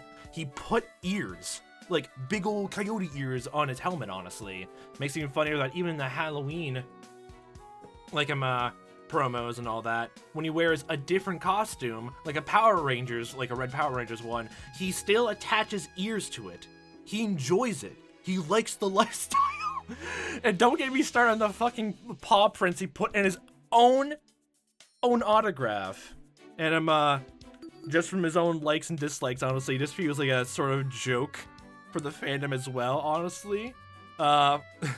Likes parties and dislikes rules and showers. Like, I've seen many jokes about that. It's just funny. I mean, I guess you could say that Jett Dawson truly is indeed a party animal. But, okay, I'll see myself out. How you doing, Mark? The second member of the Fun Gang squad, the game tournament. How you doing? Like, honestly, just like, it's fun to just, again, just, pair you up with Jett as well. Mostly just because, like, again, the ship is crazy, and again, even when I first played through the prologue, even though I didn't voice the time, I already noticed, like, Jett always, like, seemed to linger around you. Like, literally both, first introductions, and even, like, he was trying to comfort you after the announcement of the killing game. And, I think I already seen people brought the whole thing that, if you truly hated Jett, which you insinuate, like, you just don't really like anyone in general, all you really have to do and say is, go away, but it seems like all you do is, you make snide comments, but still stick around. So, it feels like almost a strange mixture of, like, sort of antisocial, but, like, less with I don't want to be here attitude. It's mostly just snide, like, maybe insult comments and all that, but it's never to, like, I don't want to be here, honestly. Like, that's what it feels like for you, honestly. Ooh, it's gonna be fun. Let's see how you shape up for the rest of the chapters. All right, so I'll give you the robe and just we'll have a nice, friendly talk. Hi. You're just gonna be very silent. Mark was relaxing in one of the sofa chairs. You sure look comfortable. Maybe you should sit down too. Nab the last chair. Not a bad place to relax. This guy probably won't bother me either.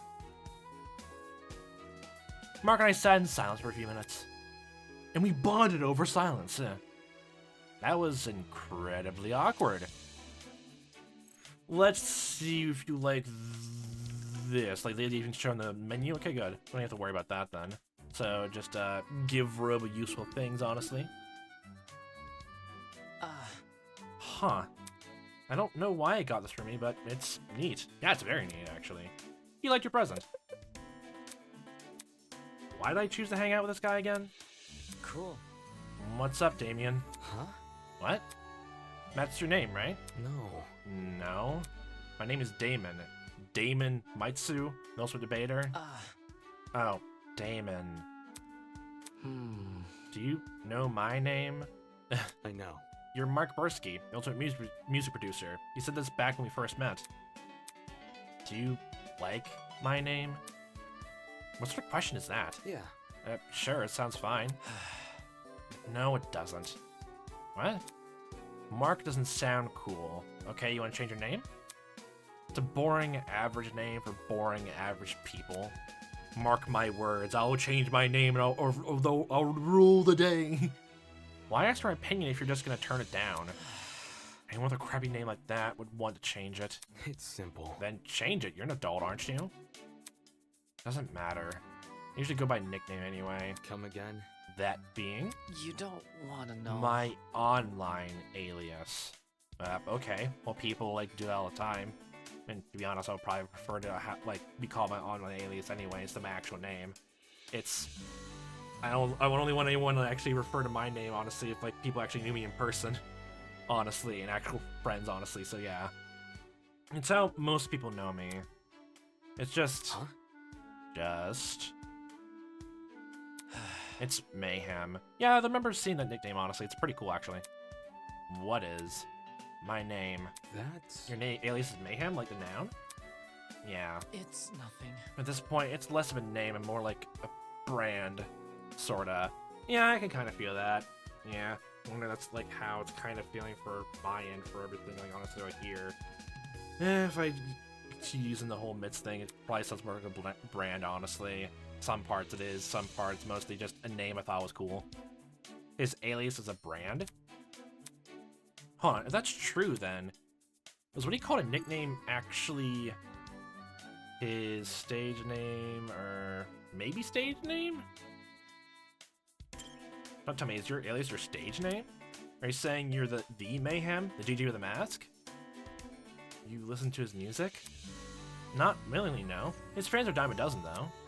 So are the people who pretend to be him, now that I think about it. Hey. Are you trying to trick me? Please stop. I don't want to talk about this anymore. Eh? Well, then it's fine. Just ignore me. I'm gonna go. Buttoning his beanie, Mark hurried away and out of sight. Ah, so he's meant to play into, like, what was it, like, something similar to Deadmau5 or, something like that, like Daft Punk, honestly. What the hell? Talk about a mission of guilt. Why would he even claim to be something he isn't? It's like he learned nothing from Eva. Jeez. First was thinking about his real name and now his nickname. Why is he suddenly entrusting him with information anyway? That's actually a bit weird, actually thinking about it. It's mostly probably he wants to, like, get close to someone, actually. Maybe after, like, trying to, like, build up his own confidence? Like, at least let some small hints, honestly, go through, even if probably in the long run it wouldn't be good to do so, actually. Yeah, I can kind of relate to that. FTE complete! Woohoo! Page 2 Mark's report card has been updated. Nice. Mark Berskii. Mark claims to go by Mayhem online, which just so happens to be the name of a famous DJ. When asked about it, he immediately ran away. Was he even telling the truth?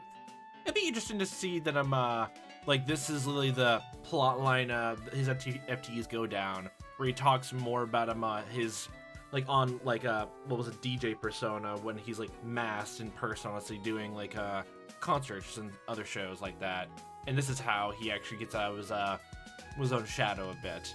I feel like he's definitely gonna reach that kind of arc, honestly, as the chapter goes along. Interesting to see actually be that sort of condensed down to this just one-on-one.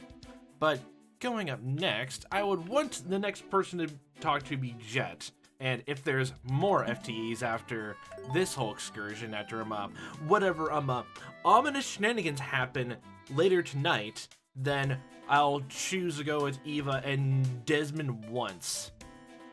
Because I'm pretty sure that something bad is going to happen to him anyway. You know, knowing what I do a bit more about Jett, honestly, now I'm just starting to see the similarities, or maybe chemistry that could be for this pairing. I so want to see it happen. Either these two together, or I'm literally just with Damon and Kai. I'm actually starting to ship that as well, but, like, there's a part of me that, like, if the writers and the staff and developers of this game aren't in the truth, they're not trying to follow along with them Danganronpa tropes, honestly. Like, there's a part of me now that expects that if out of the pair of either you, Mark, or Jett honestly dies, there's a part of me that, like, thinks you are gonna die instead. Because the whole thing with him, usually, like, the fun-loving guy honestly either dies, like, that's just an example of, like, get them, marks the tone shift for the last part of the game, or literally just to give him a more quiet person, more development, like how it was with Maki, for instance. And I know there's one other character comes to mind top of my head, but I'm forgetting their name right now. But that's the first thing that comes to mind, at least right now. Oh, with Himiko as well, a tiny bit, like giving those two a bit more development, honestly. But honestly, I feel like it's almost a bit more heartbreaking, actually, if you, Mark, die instead, and let Jett, like, if they get really close, has to pick up the pieces, honestly. Still, the fun-loving guy has to deal with, the fallout of that, but tries to keep, his spirits up a tiny bit. Like, that sounds a bit more devastating, honestly. But I'm wondering if, like, you do die, and, it's not Jett, like, what we see of an arc for you, honestly. Because again, the whole similarities right now for your last FTE, along with Jett's about you want to have, like, some privacy and, like, want some, I guess, like, want to have, like, another side to yourself if you're detailing the truth of Mayhem, which I completely do. So, like, shut up, Damon. Like, I wonder, like, it's mostly just, I wonder if like if we get to see more of Jett and Mark's FTEs, we'll just see more and more like small similarities, just outside the fact of you know, the general thing of Mark shy and Jett is more outgoing, like just that. There's some more like commonalities. That'd be interesting to see. Mark was sitting on the steps, staring at the artificial clouds circling above. Cloud gaze as well. It may be a fake sky, but it was a pretty one nonetheless. Let's go cloud gazing together. Points up. Ooh, I see a dog. That's a coyote. Oh, that's a star. That's just a cloud. Oh, just be a downer. I sat down and spent the next 5 minutes watching the clouds. Huh. Mark didn't look bothered by me being here. Would I give Mark a present? I'm wondering if like some of the dialogue changes depending on what FTEs we do in order. Like they're always like this. Like this is the second time you can actually talk to him. But, like he feels fine after thinking about it more. Cause like what was it? He does like philosophy, which at first a bit surprised me. But if he's more introspective, honestly, he's himself. Like, doesn't exactly surprise me. He's a bit more introspective. And tries to be he's a music producer. He has to be more in tune with emotions. Or at least making a beat sound better, honestly, in a sense. So, what would a guy like you like? Let's see. Obviously, what is this again? Okay, no. Oh, I thought it was a gimmick to this violin. But, like, I want to actually give something that's not music related, honestly. Like, what would you like? What would I have him give? A Cryptex. I'm thinking of maybe actually giving it to Ava, actually, so pass. What haven't we given to some people? Oh, this masquerade mask. Popular with teenage delinquents, this mask is rumored to free the wearer of any and all inhibitions. I feel it's a Persona reference, which I haven't played any of them, and I actually I actually feel like I do want to go through those games in the future. Although it's gonna be a bit of a long way off because I have a checklist I want to do first before going into any new projects. Besides, like anything more long-term project, I guess a better word instead of something shorter. Like, oh boy. But let's give you this since you're a big fan. And, oh yeah, I guess it works actually as well since it covers your face, I guess.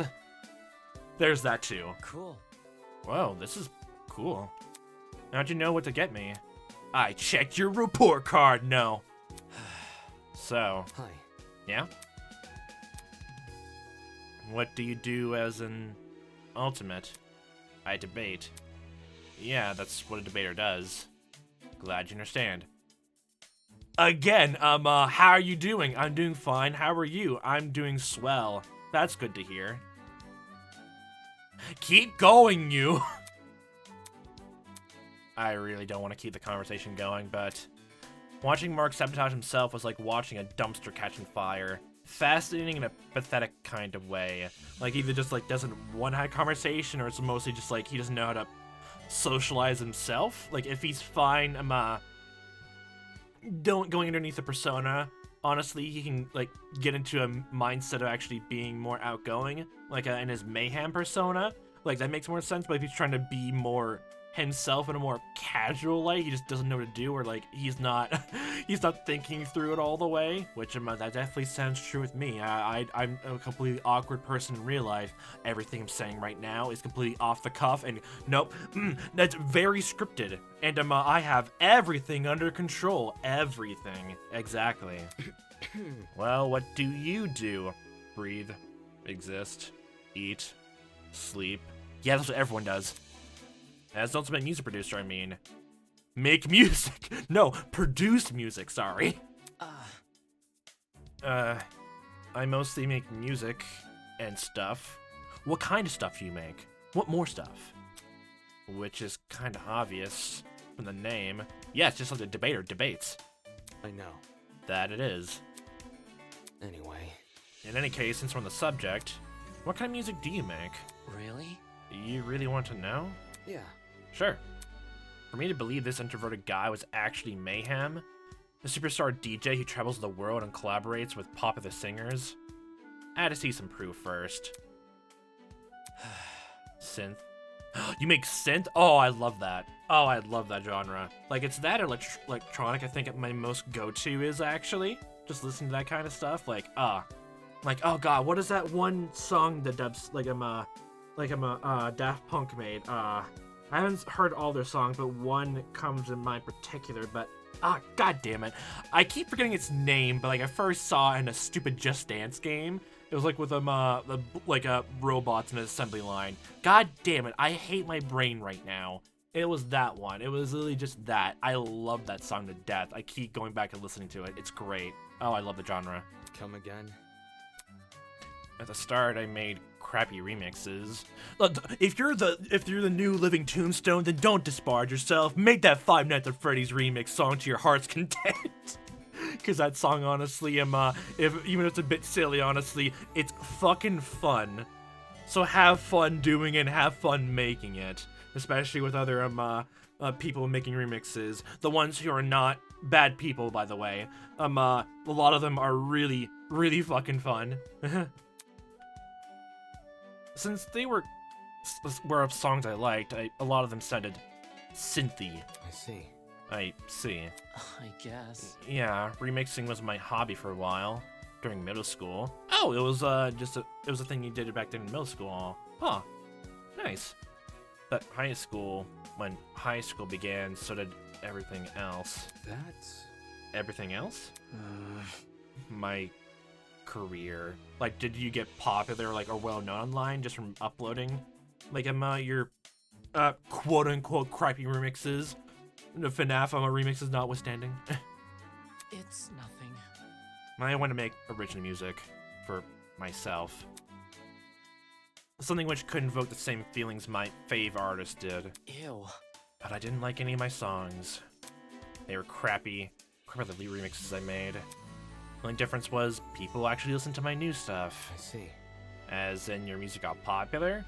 So what? Like, I guess before you rebranded Mayhem, all the stuff you made branching into from middle school to high school, like you tried different style, but you still hated that, but you still uploaded anyway. I mean, like, I remember making one song, and like, while I didn't really like it, I think I remember uploading it online and even saying in the description like I hated it, and I deleted it afterwards for, I don't know, some reason, even though I kind of enjoyed the song, but it was very, very simple, and mostly in composition it was kind of crappy. But like, is that how you're thinking of it?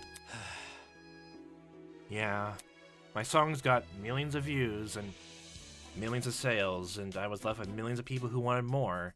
So even though you thought your songs are crappy, well, I guess if you got millions of views on those videos and people wanted to buy them, you decided to put on streaming to buy, like in iTunes and stuff like that? Or you shared your music online along with them, the ability to buy them online at the same time, thinking they were both crappy, just so people would buy your crappy music and you could take money out of them? I can't tell if you're just being very self-loathing or like you just don't like how you got up to this point. Huh. Anyway. So from the sound of things, you were the exception. Huh? Exception? Right. Don't most musicians barely make more than a few dollars off their work? They're probably begging to be in your shoes right now. Forget this. You sound like managers. Managers? As impressive as stats were, they didn't scream international celebrity, but it wasn't enough to make his apathy more than a little weird. In his line of work, the smallest taste of virality is enough to set someone for life. So why is he not thriving off a regular dose? FTE complete! Okay, wowee! Part H3 and Mark's report card has been updated.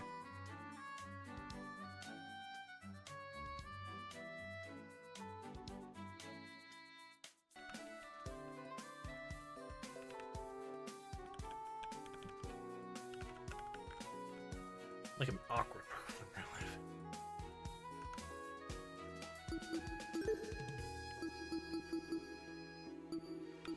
Since high school, Mark's original music has garnered millions of views, seemingly enough for him to hire a team of managers. But instead of being elated about his success, Mark comes across oddly apathetic. I mean, from the sound of it, he just doesn't like the music he, I guess, makes, or like the things that made him popular. Like, did he enjoy things in middle school, but then as he grew older until, I guess, right now, like, aren't you, like, you're 18, so, like, it's not even that long ago. You just made a bunch of crappy remixes for fun, or you enjoyed them at the time, but kind of grew out of them and look back at it with disdain? Like, it's the sort of thing of, like, I know there's, like, certain, people who, edit or like make art for a living that sometimes go back and just think to themselves and just cringe like, oh, why did I think that was a good idea to do? Disgusting. Like there's even like stuff like even on this channel that I look back and like look at what I've done or what I made thumbnail commentary wise, which is completely terrible in my opinion. And like it's mostly just kind of Roblox in the way of you learning to do things. I'm wondering that's what it is, but from the sound of it, it seems like a tiny bit more than just that. Like what? He doesn't like the, I guess, fame he's got underneath that? Like he's just like not that like social about that, but like it's a weird thing because the prologue kind of had a whole thing of like him and even in this FTE like he definitely gets some interest. Like he perks a bit when he talks about his music, but then he goes into a complaining like rant, honestly, a tiny bit. Like when Jett mentioned in the prologue, like your music sounds the best, and when Mark just like he like perks up like holding his beanie, just looking at him, just like, wait, you listen to music? And when Jett just like goes on saying he never heard of it, like I can't remember if like Mark like looked a bit sad by that or not, but like it wasn't a bad expression. It was a weird thing of like he was interested in people like enjoying his work, but like, and apparently he doesn't like many people liking it. Like he's embarrassed of success. He's found people liking his stuff, but he doesn't like making the music. But at the same time, he hates the stuff he's made.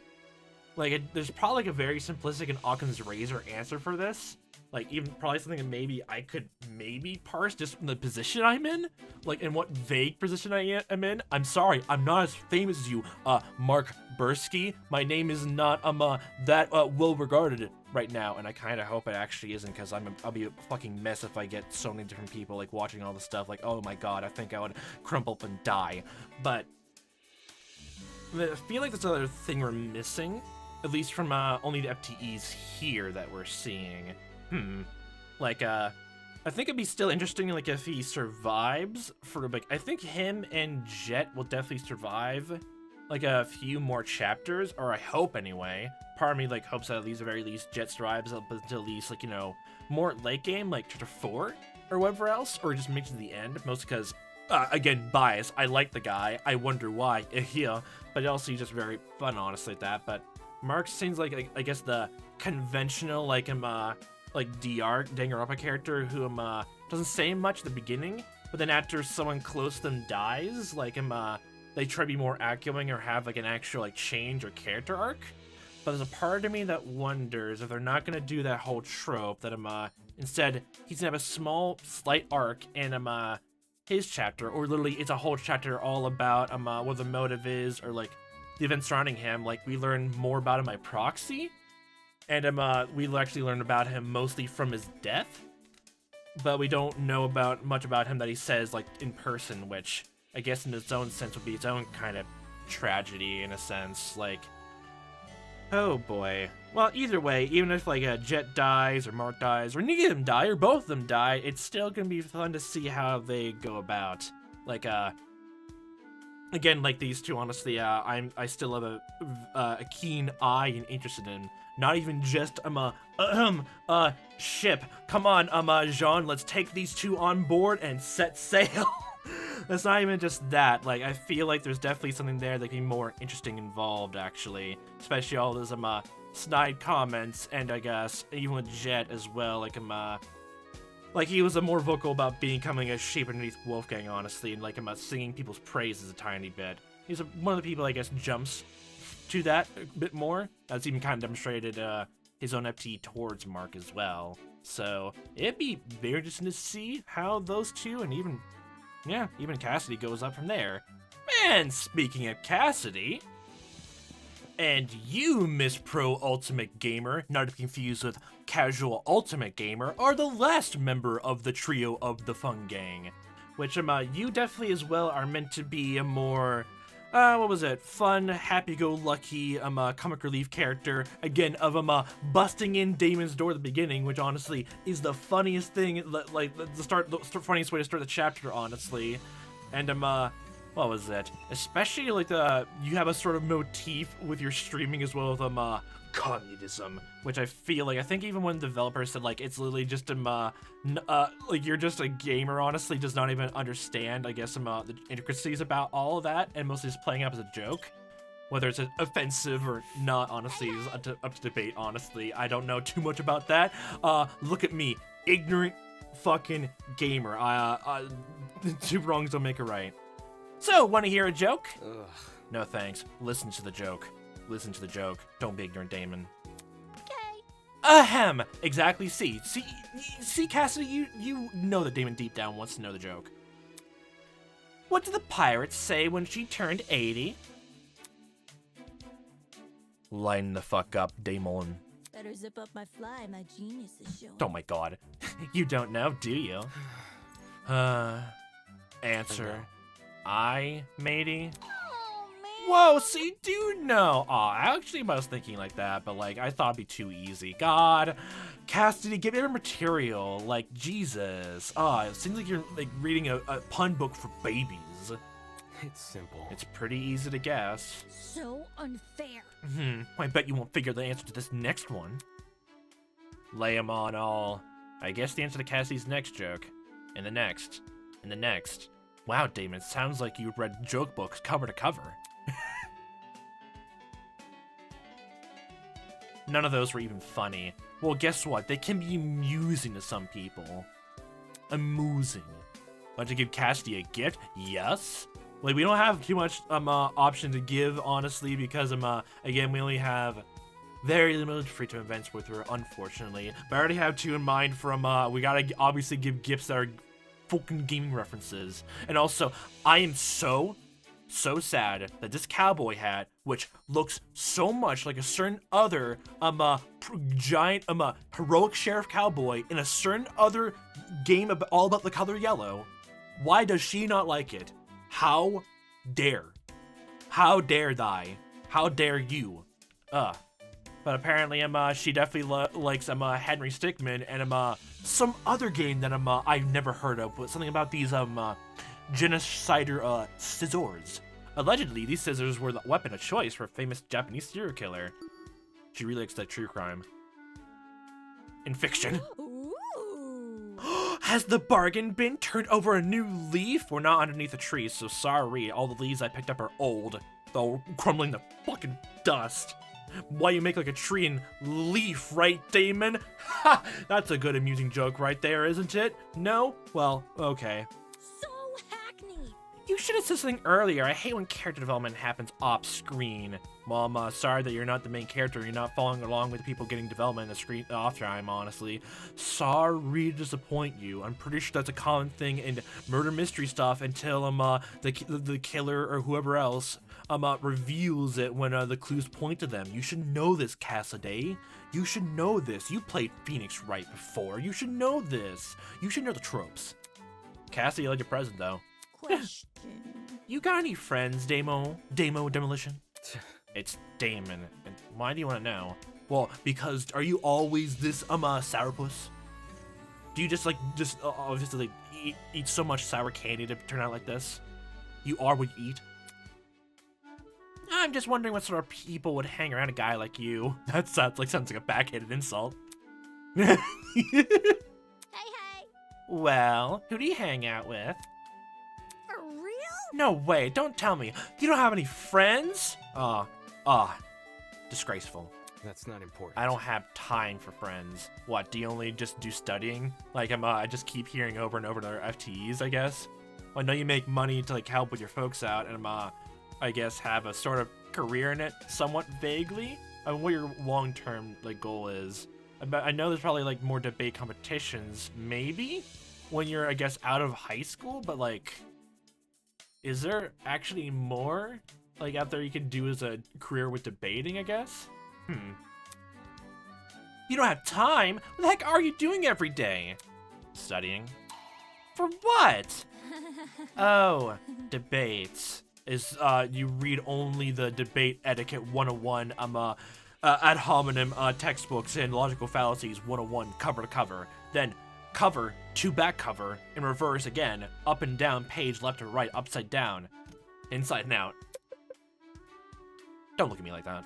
What about... Still, you must be part of a debate club, right? No way you haven't befriended or other debaters there. It's a purely work-based relationship. You don't even have friendly banter? Wow. Wow. I feel sorry for them all. I do most of the work anyway. That voice. Okay, I like that voice a lot. Shame. I hook you up with some of my friends. Right! There's this one guy I know. I call him Blondie. He's super cool. Eh? Blondie? Yeah, you want to meet him? Take this seriously. I wasn't expecting interest. Yeah, I think you know him pretty well. All you have to do is come on, this way. We'll meet up with him in the bathroom. See? Okay, look, I'll bring you in. Oh, that's fine. Don't worry about which bathroom this is. Just come on in, and look, there they are. That's a mirror. See, I knew you knew them already. Oh, man. Well, you should. He helped me through a really tough time in my life, so he's one of my closest friends. A tough time in your life? What about... Well, this is one game he and I really like playing. Have you ever heard of Mitzchievous? Mitzchievous. I can't even begin to think about what reference that is. I don't know. Nothing springs to mind if it's meant to be a play on words, honestly. I swear, this is another Knife Arella situation. A Final Fantasy thing. Oh my god, I swear. Come again? What?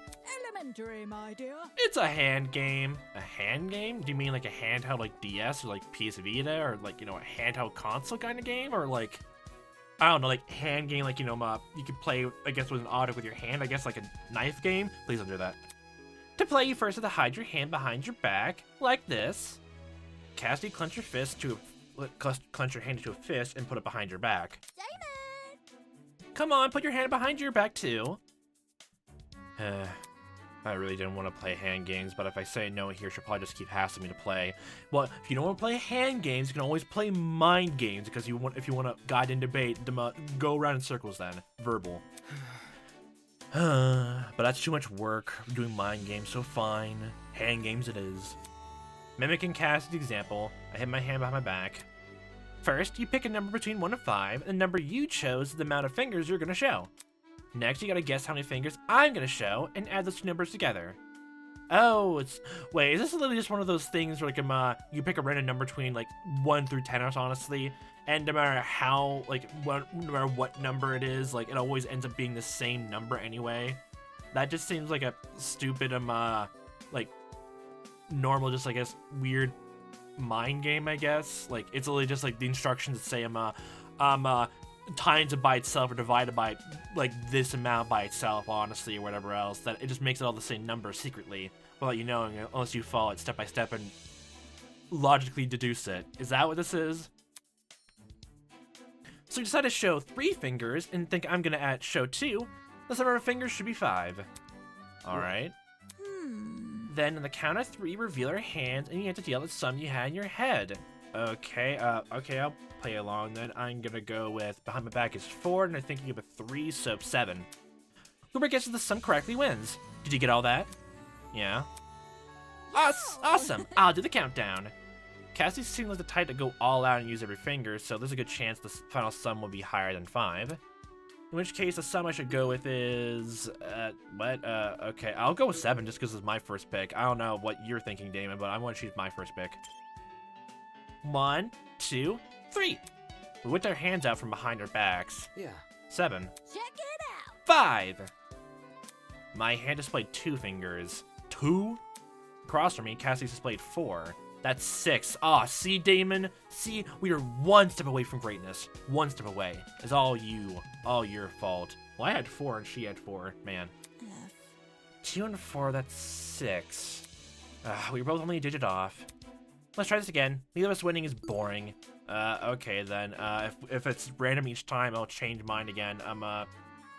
I'll go with 3 fingers. And, okay, fine. 3 fingers, you have 5, I guess 8. 1, 2, 3. We whipped our hands out from behind our backs. Okay. 8. Check it 4. My hand displayed 3 fingers. Across from me, Cassie displayed 1. Level up. Heh, use 3 fingers. Well, you're holding up 2 right now, okay? I win. Ugh. Let's do the round. Okay. Okay. Okay, so 9. Ahem. A 1. A 2. 3 Mississippi. 4 Mississippi. 5 Mississippi. 7. 3. The second the word left her mouth, we relieved our hands. 9. This is so boring. Check it out. 8. My hand displayed 4 fingers. Across from me, Cassie displayed 5. You did good. 4 and 5, that's 9. Good job. Really? Do you and that guy really play this game together? It's a nice time waster, honestly. To be honest, if like you play this in high school or middle school when things just get really boring, it actually seems like a lot of fun. Duh. Duh! Even professional like Blondie wants to have fun once in a while. I think, oh my god, I'm actually like just realizing this now. Did Ava actually talk to you more and more? And like even when I'm like by the time the investigation came around, besides her exploring and having good old fun times and doing absolutely nothing nefarious in the basement of the entire facility, like she was talking to you and just picked up some terminology from you. Duh, whatever, all that. Like man, that's just funny. Duh, even a professional like Blondie wants to have fun once in a while. This is pretty simplistic, though. So what? Anything can be fun if you're doing it with a friend. Not just trying to rub it in. Dude. Then have you ever considered getting good? Get a friend. Get good with a friend. Yep. Anyways, it was super cool chatting, but I got some super important things to do. Like? Nope, nope. Definitely not playing games. Great. Yeah! Bye, Damon. Jeez, what a weird girl to hang out with. Look, she's fun, okay? I can't believe the UTP considers our talents even remotely equal. Okay. You keep thinking that to yourself, Damon Demolition. Yep, destroying all that, and I'm in your head, okay. Okay, FTE complete. Page 2 Cassidy's report card has been updated. Cassidy Amber. Cassidy forced me to play a hand game with her. I'm pretty sure it was called Mikashio. Apparently she has a friend called Blondie who really enjoys the game. Huh. Okay, I completely forgot what your signature looked like. It was like just a picture of yourself with a scythe, honestly. Okay, I guess the motif, honestly, putting for your name, with the whole communism and bourgeoisie, I guess, motif for your own channel, that's kind of cute. But, yeah, mostly just like right now, mostly just seems like a fun-living person, honestly. Like, you make him easy friends and just like have easy, clean fun, honestly. I wonder if we'll actually get to see anything a bit more in the next FTE. It's actually kind of sad again. We only have time for 2 before she decides to make her own game tournament for the rest of the cast. Man. And here you are, hanging out with Jett. Are you gonna ask the question about race car bed or arcade machine? To be honest with you, I really think you're really overdressed for orientation. Huh? Orientation? Duh. You know, the one for Eden's Garden Academy? Right, the one we would have attended had we not been kidnapped. Really? Are you really calling me overdressed? Maybe kitschy is better. Don't think I've ever heard that word before in my life. That's ridiculous. It's dressing for an orientation. If anything, she's underdressed. No, that's wrong. Dispute her claim. Get in a large debate about this. Giving into my frustration, I bicker with Cassidy over who was more appropriately dressed. Okay. Wow, funny bantering.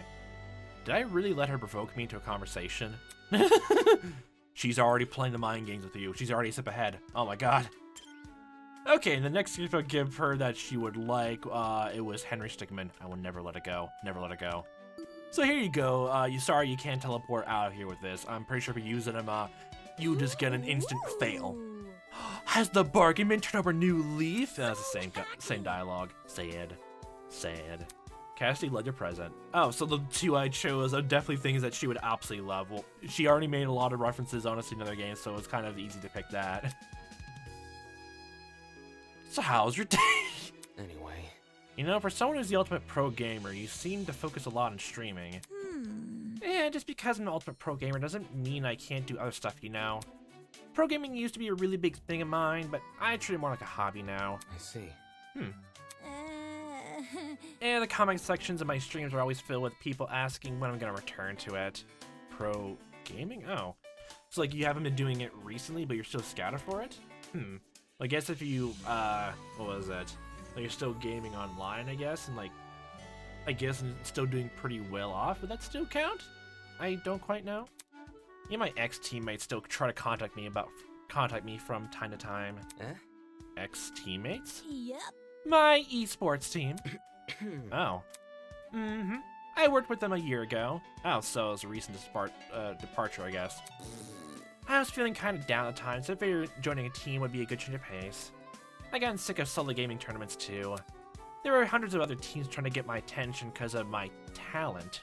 Oh, you already scouted for the talent like before this? Or mostly just like people know like what you do for your, I guess you stream already and people notice that. And like when you start looking around to join the esports team, like they wanted to like have you on board too. But I like this team's vibe the most. So she received her ultimate title before joining the team. I mean, this team also wanted to recruit me because of my talent, but the difference was they never thought I was my talent. Ooh, what to say about that, Damon? Because the more I see people talk about Damon, the more it honestly feels like he puts everything to like almost embody the talent, but without it, it seems like he doesn't have much going on with it. Which honestly puts them, I guess, one comment from Eloise in a different light for me, thinking back on it now, of him filling the void and like like trying to get other people to fill it, honestly, which oof. Big oof. Mega oof. Huh? What do you mean? They just treated me like an old person, you know? Everyone... Everyone else would walk on eggshells around me and act like I was above them. You did good. But in this team, I could forget I was an ultimate. No. Isn't that a bad thing? I see you sweating, Damon, if you're not considered an ultimate. Or are you even really doing good for society? Or even really a person? Are you not meeting expectations, obligations? Well, yeah, no. Honestly, if I felt obligated to like even do hobbies, honestly, it wouldn't really even be fun, honestly. And I think if I felt like that, I would just like take a break, honestly. So Really? to forget I'm an ultimate? No way! I still want to be in the competitive gaming sphere, just didn't want to worry about being the ultimate of it, you know? I mean, it's a whole thing of like, I'm trying to always keep appearances or expectations, I guess. Which is probably gonna be even more interesting to go to Kai's soon, honestly, with that in mind. Oh boy. Come again? But you are the ultimate of it. Nope. Meh, way to miss my point. There wasn't much of a point to begin with. If anything, she's been contradicting herself. Okay. Alright then. I thought it was the end of it, like, she's been contradicting herself, but not really? It seems a bit straightforward. Unless you're kind of person who wants to put their all into their talent, like you, Damon, then it sounds like they're contradicting themselves, but from the day one, she's been more easygoing, so it fits her. It sounds like you just can't have emotional intelligence right now. That's all it sounds like. I don't know why I'm doing this voice. If you're that apathetic towards your talent, Cassidy, why did you introduce yourself to me with it? Okay. Like, back in the tree room? Yeah. Yeah. Near the end of the day, it's still my ultimate talent, right? Whenever I tell someone my name, they always go, "Oh, hey, you're the ultimate pro gamer." Maybe it would have been different around you guys, but even if I didn't reveal my talent, there'd still be no escaping it, cause... Well, just look what happened to Ava. That's interesting, we're actually talking about Chapter 1 events, actually. But, are you gonna talk more about Ava herself? Like, she's on to the next chapter, which, oh boy. Yeah, because I'm, escaping it honestly that quickly, it turned out a bit bad for her, but mostly she was trying to lie about it, so no one, I guess, would mock her for it. But I guess in a weird roundabout way of her trying to escape it, it kind of led to people hating her, or more like mocking her more for it, which led to a kind of cycle, honestly. A very stupid and mean cycle, but still a cycle. So unfair. Those report cards are proof the world will always catch up, so I don't see the point in running. Maybe things will change in the future. Who knows? That's some pretty naive thinking. I'm having trouble actually thinking what's naive. Like, I know there's some points where what was it?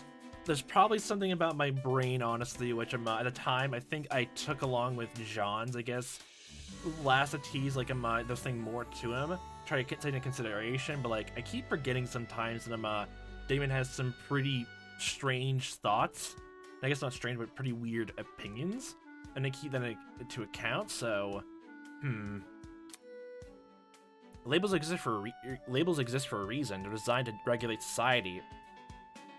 Okay, you completely lost me. Again, like, that's... Oh my god, the very second you bring up the whole word about labels, honestly... Oh, dear god.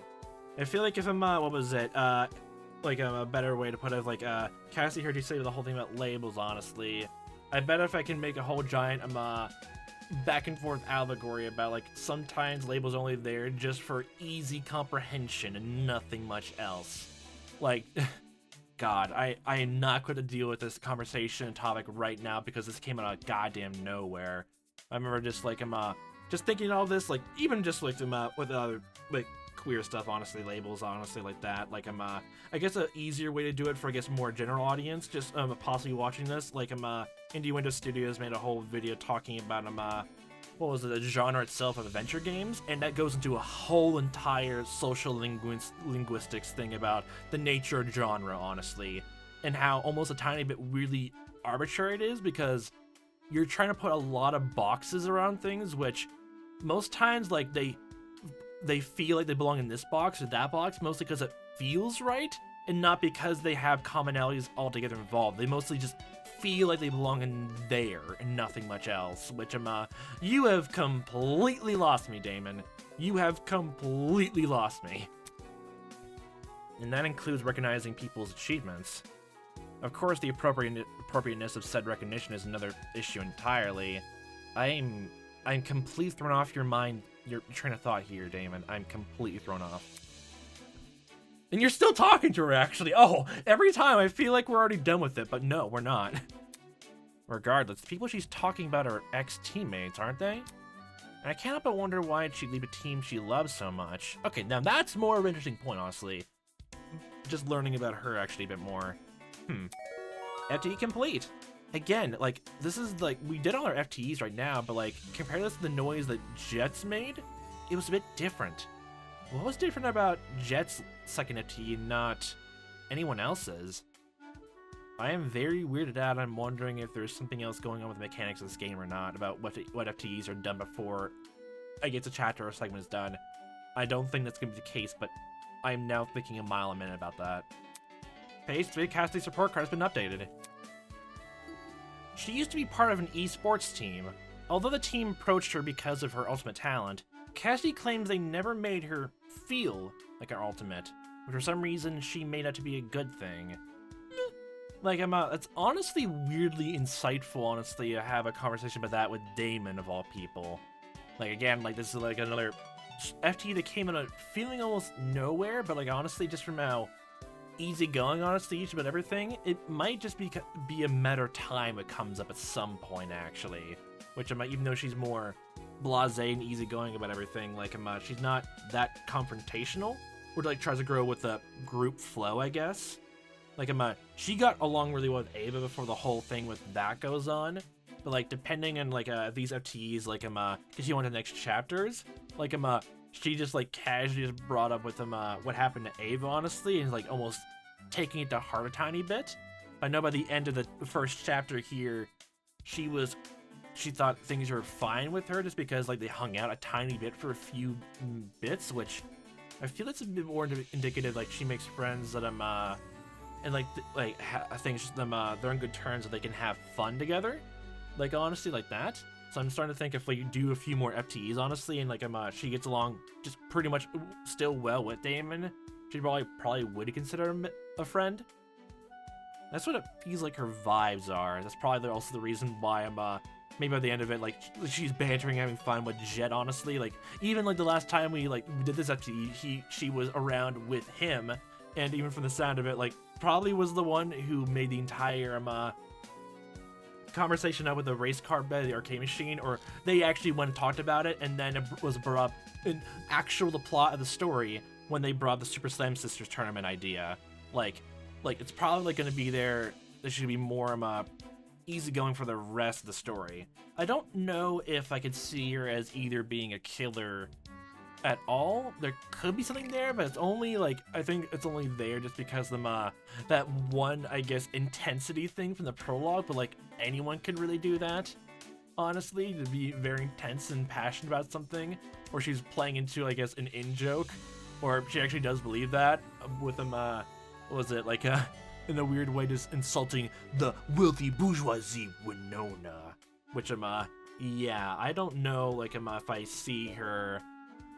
I think it'd just be too easy. The two of them were involved in a murder killer thing, or if it's just a thing of if there is a double murder in the future, if it could be with her. But again, it sounds way too easy, but I can't really piece together where I see her honestly ending up in the end of the story, at least at this point. Because it mostly just feels more just again a comic relief character. So I kind of feel like she's definitely gonna at least be gone at some point, but I can't pinpoint exactly where.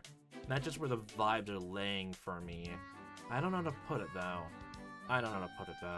But she's definitely still a welcome addition, honestly. Again, it's still kind of funny. The three characters I like the most, I'll pair up into a trio, honestly, for the first chapter. Honestly, I'm curious how their little group dynamic continues on into the next chapters.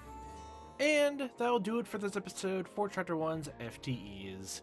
Out of all the characters here, I definitely wasn't expecting Eloise's to become that very hostile or passive aggressive.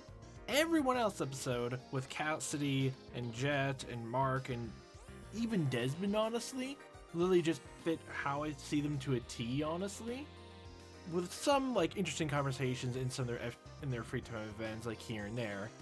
But Eloise is pretty much jumped out of the park. I won't repeat myself even more here, but it's gonna make Desmond's friendship with her to be even more interesting to think about, as even in his FTEs, he's pretty avid of not trying to cause any due conflict or strife, and yet he was on her side treating Grace with utmost suspicion in the first trial. He didn't egg on anything like that, but he was there to help back Eloise up. I'm wondering with her sort of grudge streak, how that's going to shape up as the chapters go on. I feel there's going to be a bit of conflict there, that he's going to be good friends with her, at the same time doesn't want to cause any fights in the group. He's definitely that kind of person to both focus more on cooperation and teamwork, and even strategizing to cause and create unity, in contrast with Diana's probably in the outlook more optimistic look to try to unify people, which is going to be very interesting to see. But with this episode concluded, we're going down to the final 5 FTEs with Ulysses, Winona, Diana, Kai, and last but not least, our dearest favorite liar, Eva Tsunaka. I was saving hers to the last, and definitely for good reason. But we'll see how all those FTEs take up. Well, guess we'll figure all that out all for next time. So, hope a fun time watch as I have been playing this. Hope to see you next time, whatever time that may be. And I hope a fantastic day.